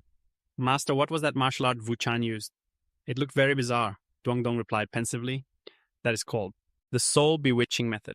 Calling it a martial art is an overstatement. It is actually a specially concocted hallucinogen, colorless and odorless, making it hard to defend against. But if your mind is steady, you will not be affected. He turned and sternly criticized Lei Yuan. With your background, you've tasted more than enough suffering. Why is your mind still so weak? You disappoint me. He waved his hand dismissively. Enough, you may go. Rest. In the forge. Old man Trong's eyes shone with excitement as he held the item. It already has 30% of the sharpness of a spiritual weapon. The only difference is the material. He looked at Lei Yuan with satisfaction. Good kid. You're improving so quickly, aren't you? My effort in sending Tan Hong away was not in vain. Outside Fatty excitedly recounted Tan Hong was dispatched to Fat Q Mountain yesterday. When the head manager returned and heard about the Wu Chen affair, he gave him a good scolding and had him replaced. He wasn't just reassigned. Lei Yuan suddenly remembered something important and asked, oh, that's right, brother. Are you going to the Kallyu temple tomorrow? Fatty wearily shook his head. No, I have to train. You're improving so quickly that my brother-in-law chewed me out. He smiled and said his goodbyes. Well, then you keep training. I'm going back to clean up and wash. Entering the house, Lei Yuan swiftly opened his door. As he stepped in, the system displayed a detailed description. Jade Blade, first tier. The first sharp long blade forged by Chief Armorer Shui. Control conditions none. Effect water repellent. He caressed the blade and sighed with regret. It's not as good as the Jade Blade's master left in the storeroom. The gap in forging skill is just too vast. Sitting on the bed, he thought, there's so much I need to learn. The gene art must be improved, and the way of the weapon combat and slaughter art cannot be neglected. Supreme martial arts are truly difficult. The final 2 transformations of the combat and slaughter art are too profound to solve. However, I've barely managed to grasp the first killing move, weapon strike. I wonder if I can challenge Tan Hong now. I really want to try. Scene change. Night fell lanterns twinkling on the streets as the townspeople excitedly went to the festival. Le Uyen walked with a thrill in his heart, feeling his chief weapon catalog vibrating intensely from all the fine weapons around. When he reached the center, he was stunned by the scene. What a magnificent setup. If only I could get the treasure on that divine altar and toss it into the chief weapon catalog, that would be amazing. People knelt and kowtowed on both sides of the road, praying devoutly. We pray for the Bodhisattva to protect Chaoliu County with favorable rains and gentle winds. For abundant harvests and your grace, devout men and women kowtow. Bodhisattva, please protect me and bring me good fortune. Le Uyan silently stared at the Bodhisattva statue. Seeing the innumerable eyes on it, he was horrified and thought, no wonder it's called the Thousand. Han Bodhisattva, I think I have trypophobia. The system immediately began its analysis. Stone statue of the thousand-eyed Bodhisattva second tier, crafted by a skilled artisan using a blue crystal stone base. The eyes are painted with spirit-calming mud, worshipped by the populace through offerings of life energy. The spirit mud beneath the statue's eyes has condensed into a blood pill. Condition first level of the divine worship technique. Effect, God-worshipping method. Entry level, first stage induces mental confusion. Diagram of the thousand-eyed Bodhisattva. God-worshipping method first stage. Le Uyen was surprised and suspicious. A second-tier divine statue is also considered a weapon. This feels a bit heretical. He frowned and decided to back away. It's eye-catching, but these waters run too deep for me. Forget it. Under the dim glow of the hanging lanterns, Le Uyen's sharp eyes scanned the weapons displayed for sale throughout the market. He realized they were all only first tier. What's so special about it, he wondered doubtfully. It makes sense. Second-tier weaponry is so expensive. How could an ordinary person afford it? He slowly approached the notice board, his eyes scanning the words as he muttered suspiciously, bounty. The bounty for Nianjiu was raised that high. Following the bustling crowd, he entered the temple grounds. His eyes focused on the gate carved with the words Ruin God Temple, as Le Yuan whispered in confusion, this divine statue. Could it be a weapon too? The system in his head immediately displayed the details. Earth Ruin, divine statue, second tier. A replica created by a skilled artisan using ruined crimson stone and secret crimson materials. After many years of worship, the statue has gradually developed a strange spirit. Ruined crimson stone can forge weapon secret crimson materials are used to refine medicine. Condition missing a hand. Effects mesmerize hearts, calm the mind, and focus the spirit. Earth Ruin, Heart Sutra, first level. After hearing this, Le Yuan concluded to himself, as expected. It really is a second-tier item. Walking behind the statue, he pondered a theory. Are all divine statues like this? Looking at this scene, could someone be deliberately cultivating them? An ordinary wealthy family, surely, wouldn't have the means. It must be an extremely wealthy family or the imperial court.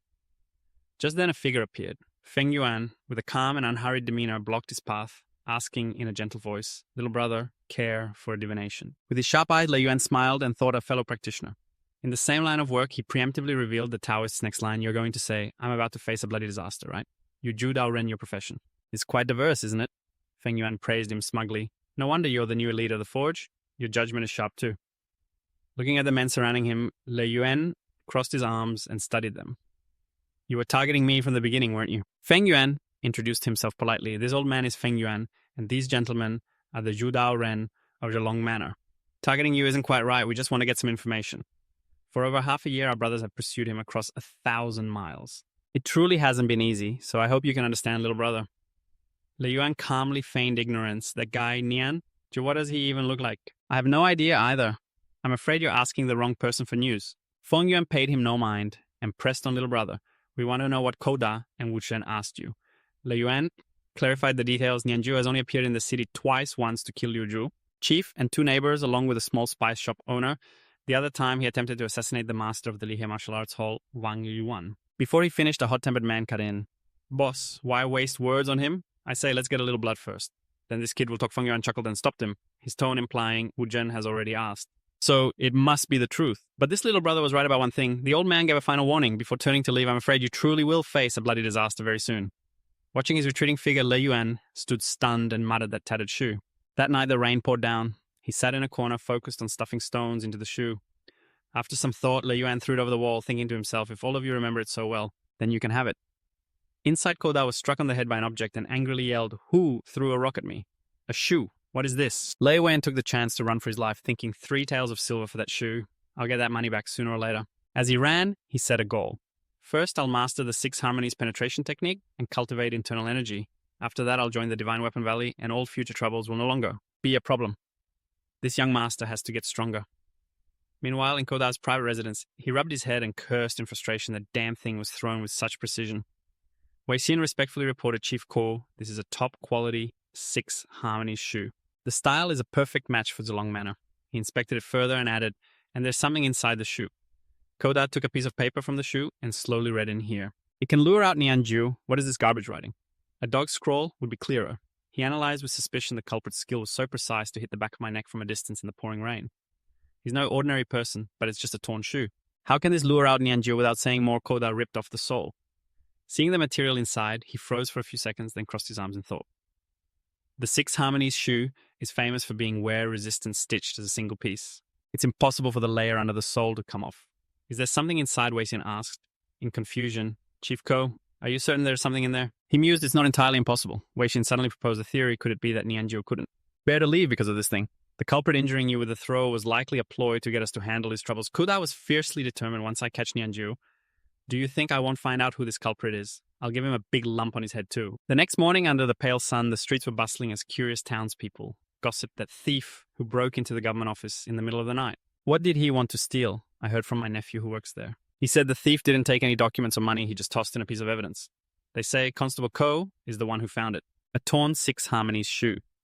Under the pale sunlight filtering through the lush trees, a ragged and forlorn beggar was startled awake as the name Ko Da echoed through the quiet space. Inside the forge, thick with smoke and dust from the bustling market, the air filled with the clang of hammers.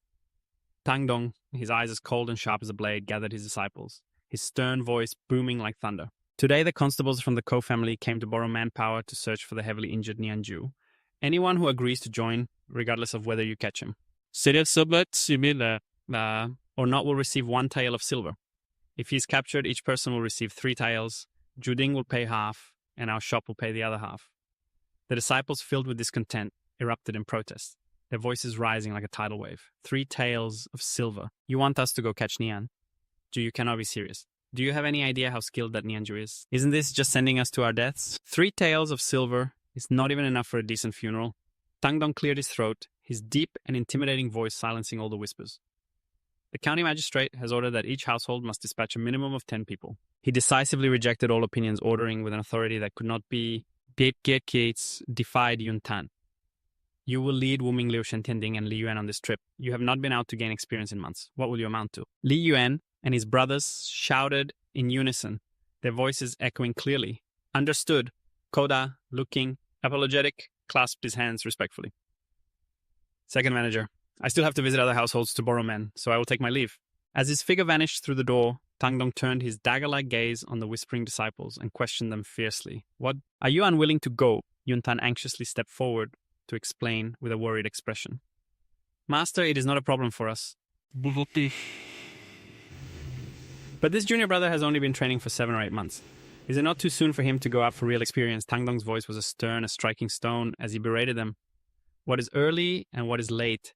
In the future, when you roam the Jianghu, will your enemies spare you just because you are inexperienced? Martial arts is not achieved through painstaking practice alone. Combat techniques are not perfected just through endless practice. To master martial arts, you need courage. You must face danger head-on. He thundered like a storm. That Nianju failed his sneak attack on Koda. He was hit by one of Kolong's attacks that pierced his heart and lungs, even though he was lucky enough not to die. He is more than half crippled, no different from a dying tiger. With us leading from the front, what are you afraid of? The fearful disciples hurriedly complied in unison, their voices trembling. Yes, master. After the matter was settled, Tang Dong called Yuntan. Aside, his voice low but heavy with responsibility. Your junior brother Li is exceptionally gifted but has only been training for a short time. This time when you leave the city, you must pay special attention to protecting him. Yuntan nodded gravely. This disciple understands. Tang Dong waved his hand impatiently. Go on now. Yuntan replied respectfully, yes, sir, and entered the armory. A cold aura emanated from the weapons. The system in Li Yuan's head immediately made an assessment. The longest-handled mace. Forged from black gold mixed with burnt copper. Great momentum, heavy force. Requires minor accomplishment in mace technique. Effect rooted to the ground. Great strength, deep power, armor piercing. He pondered his gaze, fixed on a mace, feeling its weight so different from a forging hammer.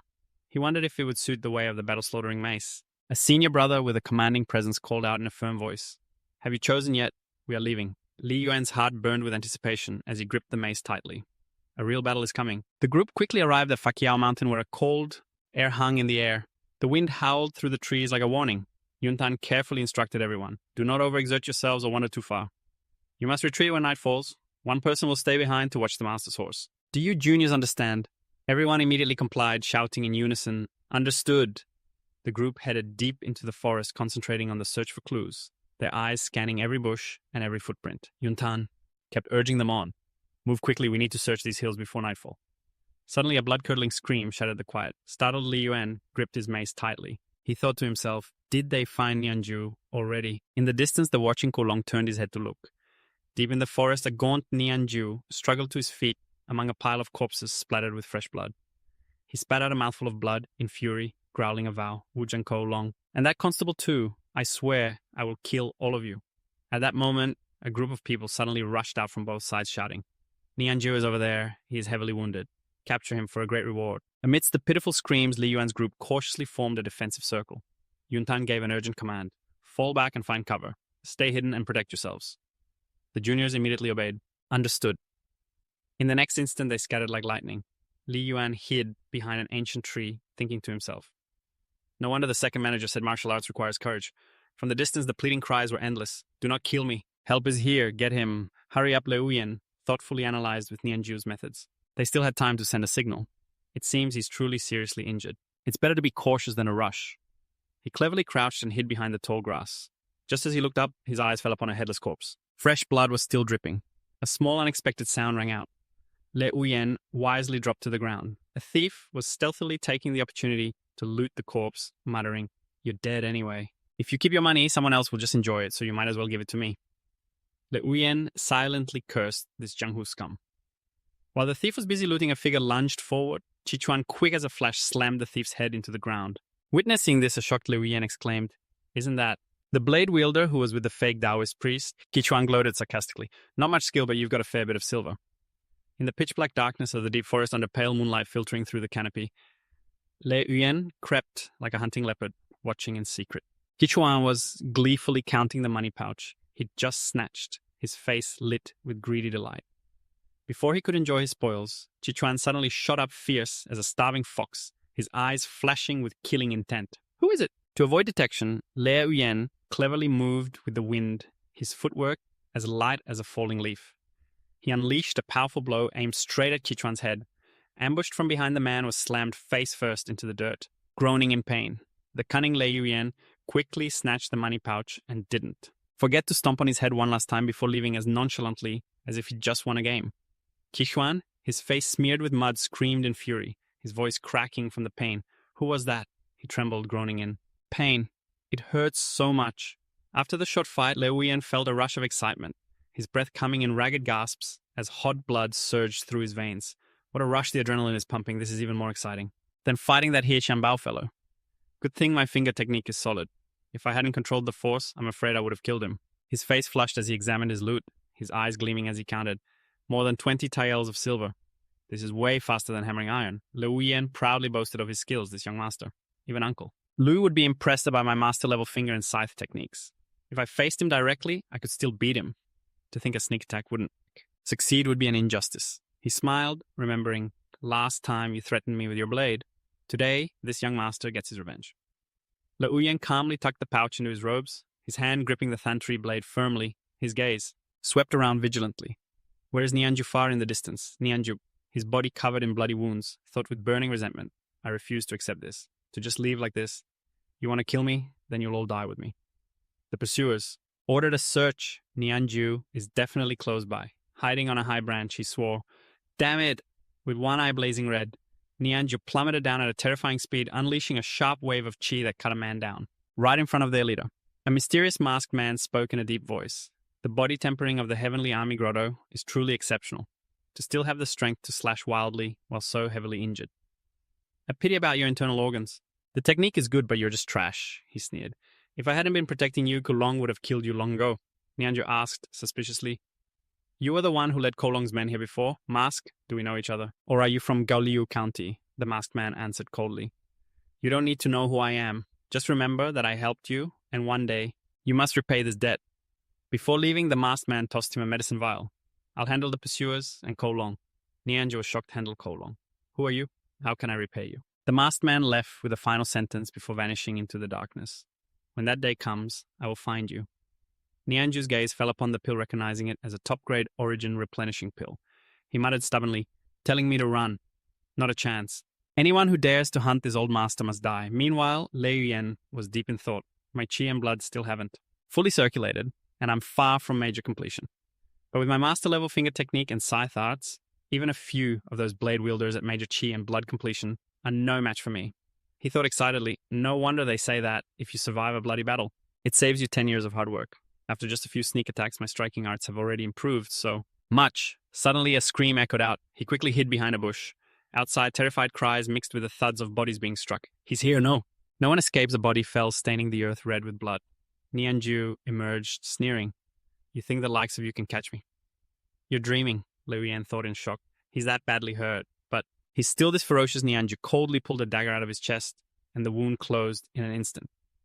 Liu Yan wondered curiously, what kind of body tempering art is that? The wound healed that fast. Nianju noticed him and roared, There's still a little rat from the smithy. Knowing he was exposed, Liu Yan swung his mace and charged, but the blow hit nothing but air. Damn it, Nian! Ju was too agile. He was shocked by the mastery of the white ape mace technique. Lei Yuan watched his opponent warily. Nianju charged like a madman. Son of a bitch, you haven't even mastered internal energy yet. And you dare fight me? You're courting death. Continuously struck by Liu Yan's mace, Nianju cursed under his breath. Motherfucker, Liu Yan shouted with satisfaction. So I can even touch a martial artist with perfected or mastered internal energy. I never knew bashing someone's mace could feel this good. I will beat you to death. Nianju, battered and broken with a shattered arm, charged recklessly. You little bastard, you're having fun, aren't you? He locked his legs tight, but Liu Yan dodged and moved behind him, leaving Nianju stunned. What? How? Before he could finish speaking, a swing from Liu Yan's mace crashed down. Nianju's head flew into the air as blood sprayed like a fountain. Liu Yan wasn't satisfied yet. He muttered, Is that all? Under the pale moonlight filtering through the dense canopy, Liu Yan felt relief realizing the bloody case surrounding the tattered shoe could finally be closed. He thought, that bunch of oleander, people that chaotic bunch probably won't come looking for trouble anymore. With a sharp gaze, he didn't forget to search Nianju's body. He muttered, Hope you've got something good on you, old man. He carefully removed the shoes Nianju was wearing. So you took both 6 Harmony's shoes, huh? Good. All right, now I have a complete pair. I said I would get them back. Lei Yuan continued to search the nearby body, his eyes glancing over an old blind man lying motionless. He said softly, Hey, old blind man, I saved your life. Taking a few things shouldn't be too much to ask, right? His hands moved quickly, gathering down everything from silver to supplies, then quickly departed, his figure vanishing deep into the forest without a trace. The next morning, brilliant sunlight covered the path leading back to the smithy. Liu Yan saw a familiar figure and called out loudly, Senior brother Ku, I'm back. It was Van Tan. His face lit up as he rushed to hug him. Liu Yan, you're all right. That's great, he said comfortingly, his voice full of hope. The others might just be lost. Let's wait a bit. Maybe they'll come back. Van Tan mentioned a few people, junior brother Qian, senior brother Li. They still haven't returned. I'm afraid Liu Yan understood in his heart that life and death are fated. If they really ran into Nianju, their chances were slim. He wondered, did this group really come today just to capture Nianju? For one disabled man, was it necessary to arrange such a large formation? We've circled half the forest and haven't even seen any soldiers or garrison troops. It's really strange. Beneath the forest canopy, dappled sunlight shone down. Kulong, with a cold gaze, listened to his subordinate's report. My lord, based on this bunch of useless trash, I'm afraid we can't find who's behind Nianju. He roared with contempt. Trash. Truly trash. If it saves me the trouble, all of you leave. The group acknowledged the order and quickly departed. Yes, sir, Kulong looked warily in one direction, his voice cold. Since you're already here, why not show yourself? The other party replied in a low voice. Commander Ko, you are as meticulous as ever. In the end, I couldn't hide from you. Kolong said contemptuously. Just a thief who has been hiding in Gaoliu County for months. If not for an accomplice, how could you have lured me out here? What can you do? Just by yourself, you're no match for this dragon saber. A masked figure stepped out, sneering. Alone? Kolong became enraged when he saw a crowd surrounding him. You people really dare to kill me. The masked man mockingly declared, the one who kills Kolong of Gaoliu is also Pek. From the heavenly army grotto, elsewhere a torrential rain was falling. A cold wind rustled the treetops. Of the 12 apprentices from the armory, only 8 were left. Van Tan said worriedly to Liu Yan, It's getting dark. And Master and the others still haven't come down the mountain. Is Nianju really that formidable? Didn't Lord Ko say he was seriously injured? Liu Yan thought to himself, still want to capture Nianju. He's already a pile of mush. Why did these old guys use Nianju as an excuse to leave the city? He looked ahead with a sense of unease. A storm is coming. No, it's probably already here. Lei Yuan pondered, analyzing. The level of qi and blood represents physical strength, but how much of it can be utilized depends on martial skill. Otherwise, without mastering the mobilization of qi and blood for weaponry, even if I understood the inner three harmonies, I might not have been able to defeat Kovantan. But with the master level mace and the scythe blade, I could mobilize all my qi and blood. At that time, he couldn't withstand a few blows from my mace. He realized that martial artists with internal energy have strong physiques, but their technique is not. At best, with my perfected cursing technique, I could put up a fight, but not win. I have to learn a superior fist technique. Perhaps I can turn defeat into victory. He counted his spoils, his heart pounding with excitement, more than 60 taels of silver. The 2 Liu He shoes were almost too full to fit, and there was also a 100-tael banknote. This fake Taoist priest was really loaded. He checked the 2 bottles of pills taken from Nianju and chuckled to himself. I'm rich. I'm really rich now. The system displayed cold iron flying dagger first tier, forged from cold iron tempered 1,000 times in fire and dipped in countless blood. Requires introductory flying dagger technique. Effect: minor mastery, enhances eyesight. Lei Yuan was curious in Gaoliu County. Is there someone who knows the flying dagger technique? With an effect like this, wouldn't I be able to see farther? What a great item. Flipping the shoe's sole, he celebrated inwardly. As expected, there's a secret manual. No wonder Nianju never left Gaoliu County. This is really good stuff, he mumbled. The Tangjin cultivation method's killing moves. It's just missing the Ministry of War's breathing technique, but this is enough. The 81 variations of Tangjin are difficult to master, but their power is astonishing. He hid in a room studying the talisman until the morning sunlight streamed through the window. Lei Yuan gently cracked his knuckles, feeling refreshed and satisfied. Practicing. Stances in coordination with the cultivation method will speed up my progress. This trip was truly worth it. He stood up. Today's practice is over for now. When the sun was high in the sky, Lei Yuan, leisurely, returned to the forge looking calm as if nothing had happened. As soon as Fatty-san saw him at the gate, he immediately rushed over, his face filled with anxiety.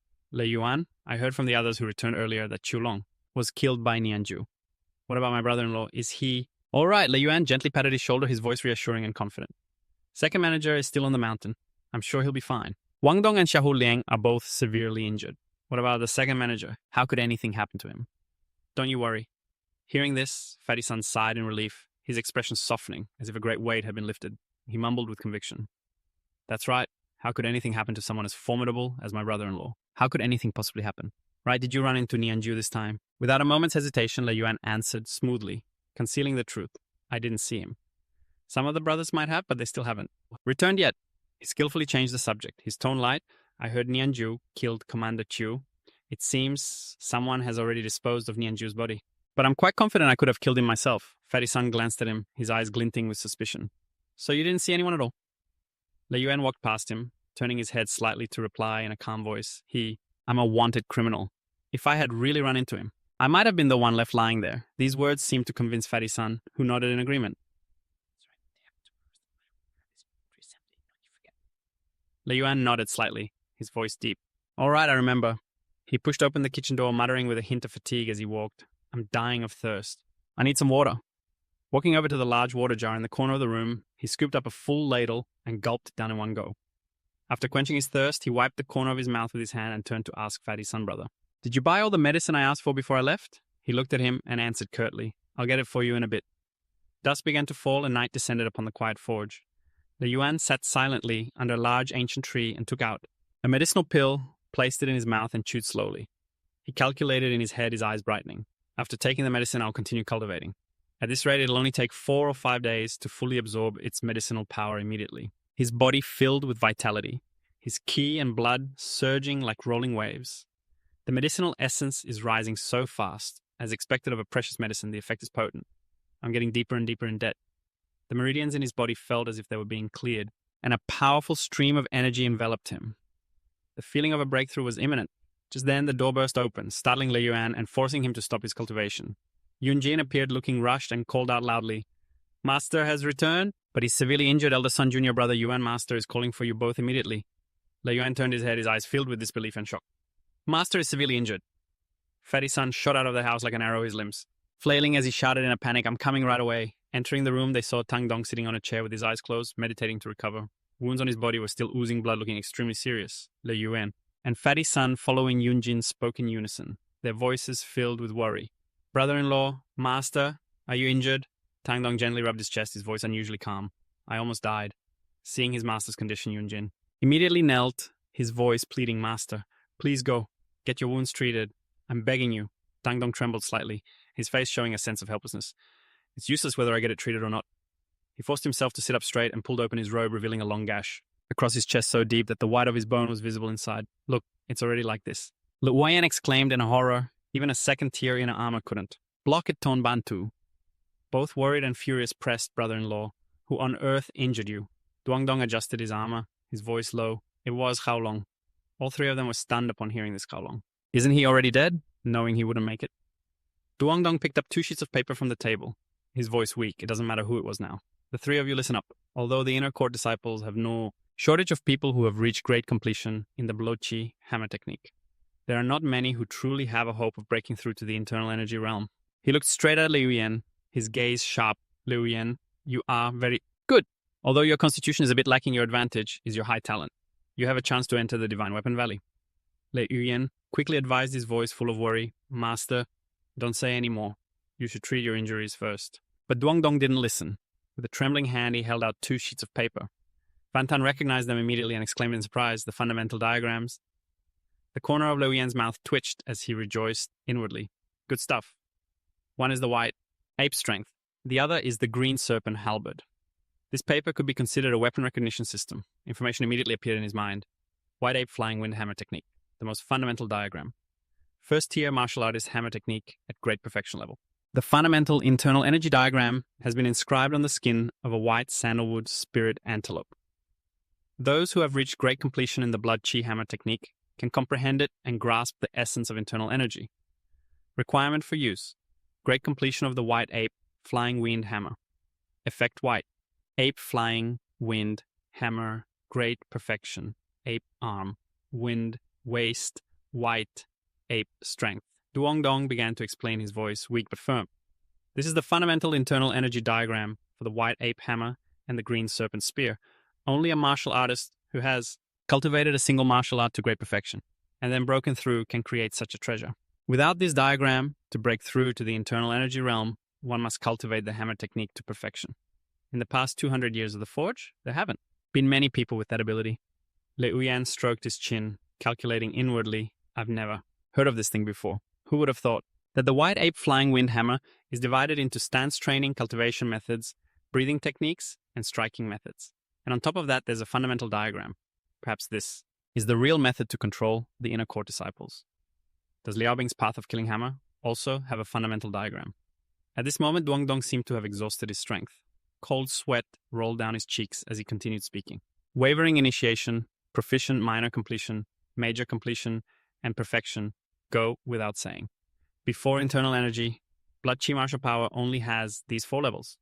This diagram is usually only passed on after one has mastered the 6 harmonies. Quite a few of your senior brothers have still not been taught the fundamental diagram. Van Tan stepped forward to support him, his voice worried, Master. But Duangdong waved his hand, forcing himself to say, I'm fine. He used his last bit of strength to continue. Among the 3 of you, Van Tan has progressed the furthest while Liu Yan is the most junior, but still. None of you have reached that stage, so you haven't been tested. Logically, now is not the time to show you the fundamental internal energy diagram. He struggled to hold on to the chair, and with his other hand, he tossed the 2 diagrams to Liu Yan and Van Tan, 1 copy for each of them. After that, his arm fell limp, no longer able to support his body. Duangdong collapsed into the chair, instructing in a weak voice, memorize as much as you can. Liu Yan clutched the diagram in his hand, his heart filled with a mix of curiosity and excitement. How can a mere piece of animal hide exude such a powerful aura? This is not ordinary paper, but the hide of a white sandalwood spirit antelope. Meanwhile, Duangdong sighed softly, his gaze distant, thinking to himself. The chill from Kowlong's blade feels like it pierced right through my marrow. He clasped his hands behind his back and slowly walked towards the door. Ton Bantu, extremely worried, quickly reached out to stop him, brother-in-law Yowun. Duangdong cut him off, his voice calm. It's nothing. As dawn broke, a faint light covered the main courtyard. Duangdong walked slowly, each step heavy. Wang Din saw him and couldn't help but speak, his voice full of concern. Oh, Duong, you're injured. Duangdong sat down at the stone table, his voice low but calm. I won't die.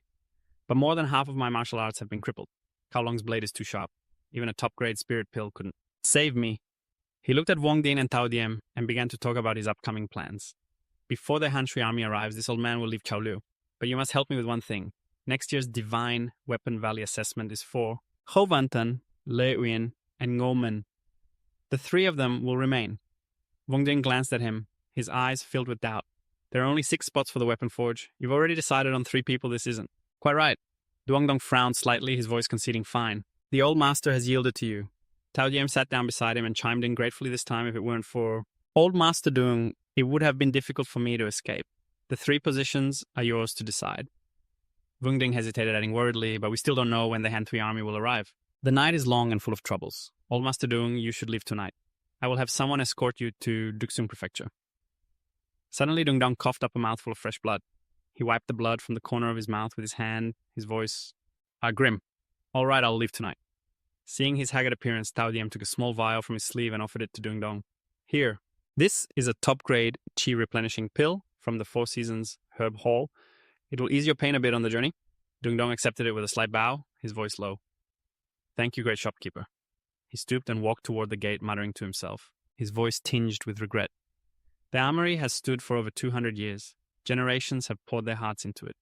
I hope you will not destroy this legacy. He coughed dryly, his once imposing presence now faded. Tao Yim heard every word, bowed his head slightly, and replied with firm resolve. How could I possibly destroy the weapons forged? It is the legacy of our ancestors. Wung Din, standing behind, slammed his hand on the table, his voice full of rage. Kolong is pushing us too far. If we don't resist, he will devour us whole sooner or later. He paused. His eyes flashed with worry. If the Han Tui army, also known as the Ghost-Faced Prajna, discovers old Master Doong's Tong long saber wound, then... Tao Yim looked up, interrupting him, his voice low but sharp. Old Master Doong took that blow because of me. Wung Ding looked directly at him and said bluntly, our 2 families have owed the Tao family for generations. Old Master Doong was simply repaying that kindness. That blow, if he hadn't taken it then, it would have been my turn to block it. Tao Yim seemed unconcerned. His face hardened, his voice cold. Then Bin Valley cannot investigate. Dixun Prefecture, the territory of the Dongsun sect. Wung Din tried to argue further, but Tao Yim shouted and up. My mind is made up. This matter is not up for discussion. Unable to change Tao Yim's mind, Wung Din could only sigh in frustration and voice his worry. Wu Chan's background is a mystery. Do you really want him to manage the inner court? Tao Yim's eyes flashed with resolve. If you doubt, someone don't use them. But if you use them, don't doubt them. Wu Chan is a careful man. He makes no mistakes. If things go smoothly, you will be the great shopkeeper next year. Why are you in such a hurry? At this sensitive subject, Wung Din grew flustered, breaking into a sweat as he quickly tried to explain. Great shopkeeper, you misunderstand. This old man. But Tao Diem would not listen. He flicked his sleeve and strode out of the courtyard, his voice firm. Fine. You will be in charge of Tan Hong in the front court. In the blink of an eye, dusk fell, casting a crimson glow everywhere. In the room from this morning, Lei Wien and Van Tan were still practicing diligently with the diagrams from Dung Dong. Tom Bantu was slumped in a chair, fast asleep. A soft snore echoed in the room. Seeing Dung Dong return, all 3 were startled and cried out in unison. Master brother-in-law Lei Wien stepped forward and respectfully returned the diagram with both hands. Dung Dong took it. His voice was low but firm. All of you leave. Don Hao stay. Lei Wien and Van Tan answered in unison. Yes, master. When only the 2 of them remained, Tom Bantu hurried to Dung Dong's side and helped him to a seat. Down his eyes filled with worry. Brother-in-law, your wound. Dung Dong glanced at him and ordered coldly, pack your things. We are leaving for Duxiong Prefecture tonight. Ton Bantu was stunned for a moment, his eyes widening with reluctance. We're leaving. Do we really have to go? Yes, Dung Dong replied curtly, his hand trembling slightly as he took out the medicine vial from Tao Diem. Or, should we stay? He swallowed the pill and some color returned to his face. Dung Dong repeated sternly, pack your things now. Ton Bantu hesitated, muttering, but I've never been to Duxiong Prefecture. Is it just the 2 of us going, maybe we should bring a few disciples along? I think Li Wien is a good choice. Hearing this, Dung Dong snapped shut your mouth. If you don't want to cause more trouble, then go and pack your things. Tu scratched his head with a sad expression, muttering, what about my wife? A moment later in the kitchen, the door opened quietly. Lei Wien entered and looked at Tom Bantu with suspicion. Brother, what are you doing? He answered in a low voice as he packed. Packing. My brother-in-law and I are going far away. Lei Wien unexpectedly pulled out a pouch and offered it to him. I'm returning your 57 taels of silver. Keep the change as interest. Tom Bantu was shocked. Where did you get so much silver? He asked. I'll just take 50, that's enough. Then Lei Wien smiled sincerely, his voice calm. As for money, you don't need to worry. Let's keep business separate. The 56 taels of silver are now 72 taels. It's better to have some travel money for peace of mind. Fatty-san was so moved he impulsively rushed forward and hugged him tightly. Tears streamed down his face, brother. I don't know when we'll be able to meet again after this. Lei Wien narrowed his eyes with a radiant and confident smile. The next time we meet, I'll be a master before leaving. Fatty-san looked straight at him, slapped his shoulder hard and advised, with a sincere voice, Remember to train hard in the future. All right, I won't be lazy either. I will definitely practice hard to catch up with you. Le Uyen gave a slight nod, his eyes resolute. Okay, I'll be waiting. Hurry up. Master is surely waiting for you. Fatty Son turned back. He slung his bag over his shoulder, stood at the threshold, and turned his head, his voice deep and warm. See you again. Le Uyen pursed his lips, watching his retreating back, then cupped his fists in a salute. Brother Sun, until we meet again, Fatty Son left with Tangdong. They left in the night, leaving Le Uyen alone in the forge while deftly forging a weapon. He was deep in thought, for the second shopkeeper to leave so hastily in the dead of night is no different than fleeing, which means that basic diagram must have been taken along as well. Wang Ding's decision brings me no benefit at all. No wonder. The second shopkeeper broke his own rule to let us see the diagram lost in his thoughts. His hand faltered. His hammering rhythm lost its precision and the force became uneven. Seeing this, the strict Master Zhang shouted, Sun Hao isn't here, but does that mean I'm not present either? It's just a courtyard for you. What's the big deal? Le Uyen put down his hammer, wiped the sweat from his forehead, and explained gently, Master, I'm not upset. Please calm down. I can live anywhere. There's a spacious little courtyard on the ground floor of Second Brother's place. Your disciple had already thought of moving there before. I just couldn't bear to leave Fatty San's kitchen before, but now. Besides, it's fine to go back. Master Zhang flopped onto a nearby chair, crossed his arms, and said in a grave tone, Heavenly Slaughter Nianju, if he wasn't injured, how could old Tang have solved the case? The lucky devil has heaven on his side. The second shopkeeper went to seek treatment. He should be fine. I don't think so. Le Uyen carefully presented a cup of tea, skillfully steering the conversation, but I'm worried now that the second shopkeeper has left. The Divine Weapon Valley. Next spring. Master Zhang took the tea and answered curtly with a firm voice, You're definitely going. There's no need to worry. Hearing that Le Uyen bowed his head, a slight smile playing on his lips, silently, overjoyed, Thank you. Master Zhang stood up, picked up the blade he had just forged, his eyes showing surprise mixed with satisfaction. You've only been forging for a few days. And yet, it took me 20 years to reach your current level. It won't be long before you can forge superior grade blades for everyone you make. I will reward you with 7. Taels of silver. Le Uyen's eyes went wide with shock, exclaiming 7 taels, seeing his reaction. Master Zhang turned his head and teased, You think that's too little? 7 taels is not a small sum. The forge is training you. Do you expect a 50-50 split? That's right. When your forging skills have greatly improved, you can go into the warehouse to pick a grade 2 weapon. You can go pick it out later. Le Uyen was overjoyed and nodded hastily. Not at all, thank you, Master. I'll go pick it now. Huh. Meanwhile, a fellow standing nearby glanced at him, his eyes flashing with jealousy and envy. So what if his talent is good? His aptitude is merely mid to low grade. Nothing special. A girl suddenly appeared and called out young Master Gong in a few days at the young Mrs. Small gathering should we ask him to come along. He answered bluntly with a contemptuous tone, not necessary if not. For Tangdong, he might not have been able to keep his spot for Divine Weapon Valley. Why bother with him soon enough? Le Uyen arrived at the forge's warehouse. Wang Hu, the manager, warned in a low voice, It's best not to take those few sabers that Master left behind years ago. They're too obvious. Le Uyen smiled and nodded in reply. Thank you for the reminder. Brother Hu Wang Hu put the key in the lock and swung the warehouse door open. Le Uyen couldn't help but exclaim in awe, his eyes shining with excitement, the system in his mind continuously. Annotated the weapons in the warehouse. Grade 2, Essence Steel Wind, Tiger, Saber. Grade 2, 100 Refined, Windbreaker. Grade 2, Cold Light, Jade, Saber. Grade 2, Little Azure, Steel Silver Sword. Wang Hu began his introduction to 193 weapons in the warehouse, 43 of which are superior grade. One half of them are swords, sabers, and hammers. Only the 3 shopkeepers and master have the right to enter this warehouse. No one else gets this kind of treatment, you know? Le Uyen lowered his head and said humbly, Master is showing me great favor.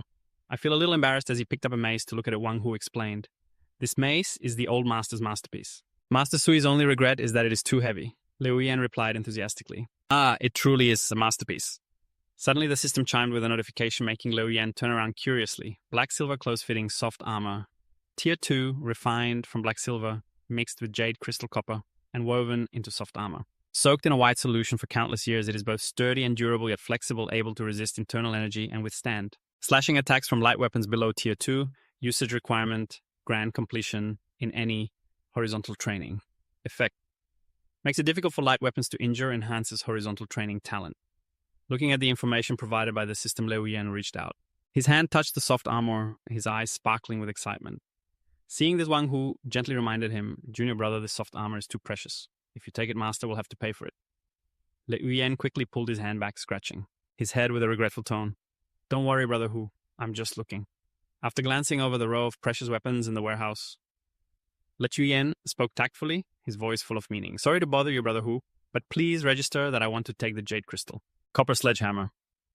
Leaving the warehouse, he leisurely walked into town to buy a few fresh fish for dinner. Now that he was the only one in the small courtyard, he decided to return to his old house.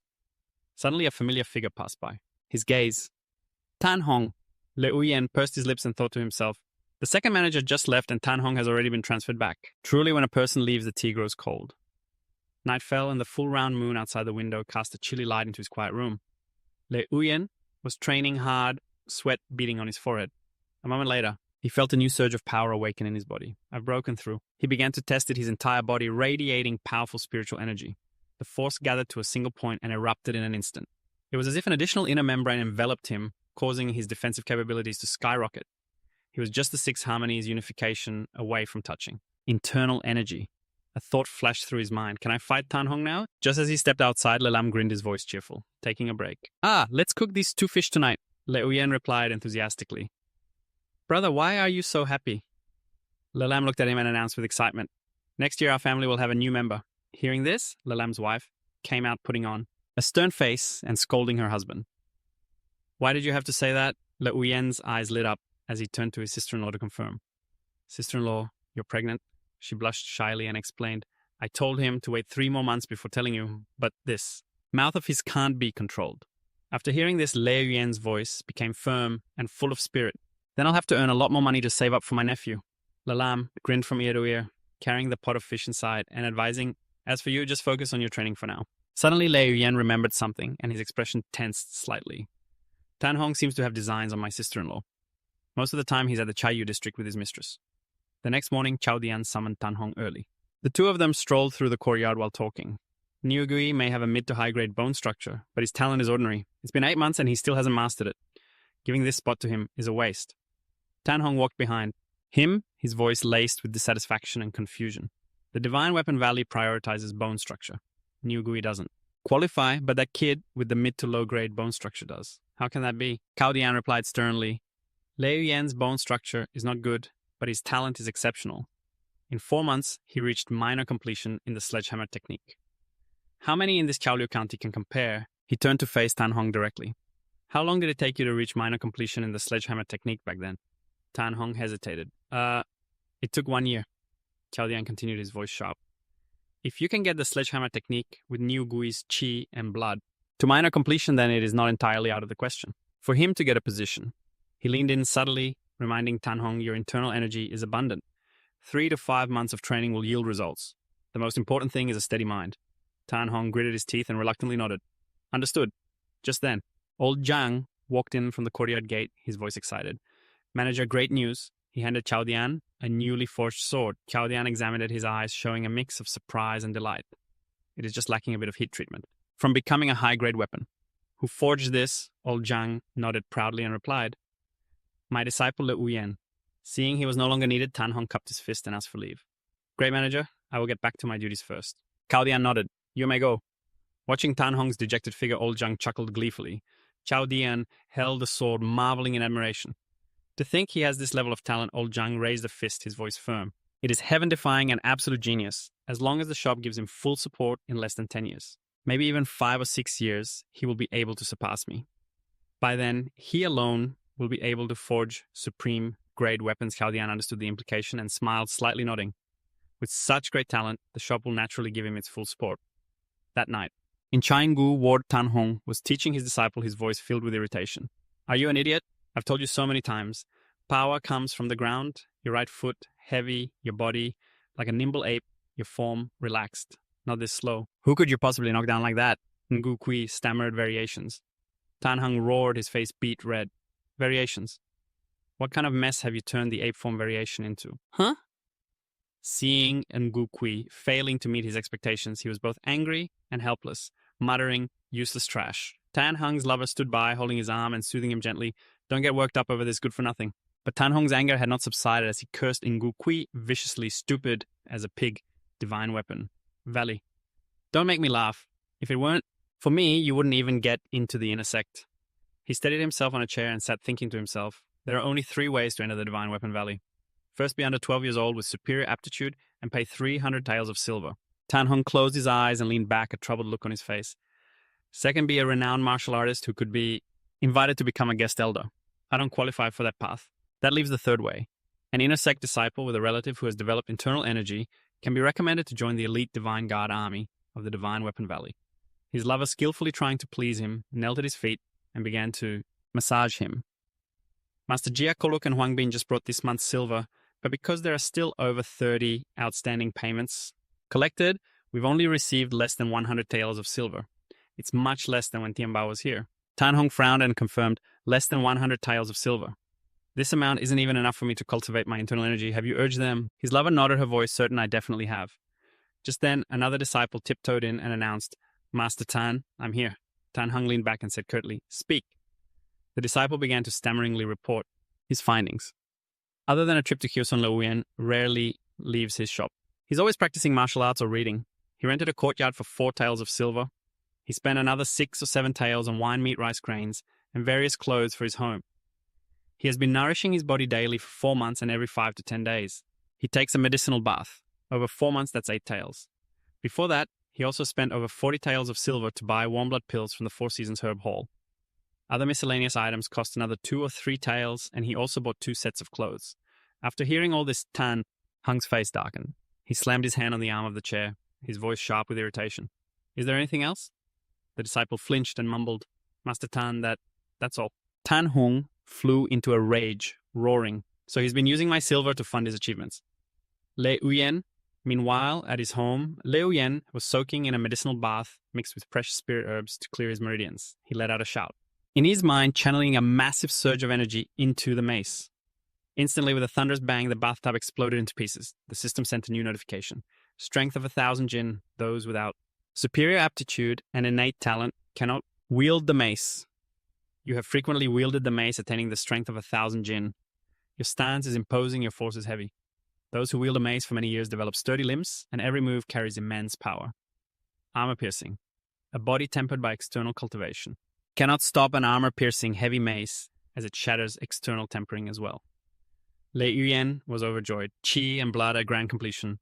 Chasing method at the perfection level. Smithing art at the grand perfection level. Strength of 1,000 jinn. An imposing stance. And heavy force. And on top of that, armor-piercing. There's only one word for it. Perfect soaking wet. Leuyen wrapped a towel around his waist, hastily, threw on some clothes, and eagerly went to test his new strength. After rolling his shoulders a few times, he muttered, This water urn must weigh at least 1,000 jinn. A few months ago, I could only lift 1 corner. But now, he lowered his stance and gripped the urn, his muscles tensing as he channeled his power. The incredibly heavy urn lifted off the ground, hovering in his hands, at the strength of 1,000 jinn. Not stopping there, he focused his power into his legs and lifted the urn even higher. With a powerful heave, he tossed the urn into the air and caught it firmly, marveling to himself. This really is the strength of 1,000 jinn. They say the Hegemon King lifted the 9 tripods, but I doubt those tripods were as heavy as this. He raised the urn over his head and walked a few laps around the courtyard with strength to spare. However, if he pushed too hard, his muscles would cramp up. After a moment, he slammed the urn back down, splashing water everywhere. Smiling in satisfaction, he thought, I'm just missing one martial art technique. I must enter the Divine Weapon Valley. The next morning, he returned to the forge as usual. Old Zhang walked past, glanced at him, and his eyes flashed with a mix of surprise and admiration. This kid, his smithing art has already reached grand completion. How seeing Leuyen's enthusiastic work, he chuckled to himself, feeling as if he were looking at his younger self. Old Zhang approached his voice hearty. Hey, my good apprentice, want to try forging a high-grade weapon? The shopkeeper said that if you can make one, you'll get a reward of 8 taels. Leuyen's eyes lit up, his voice filled with excitement. 8 taels, Old Zhang added generously, and you can use any of the precious materials in the warehouse. Overjoyed, Leuyen shouted.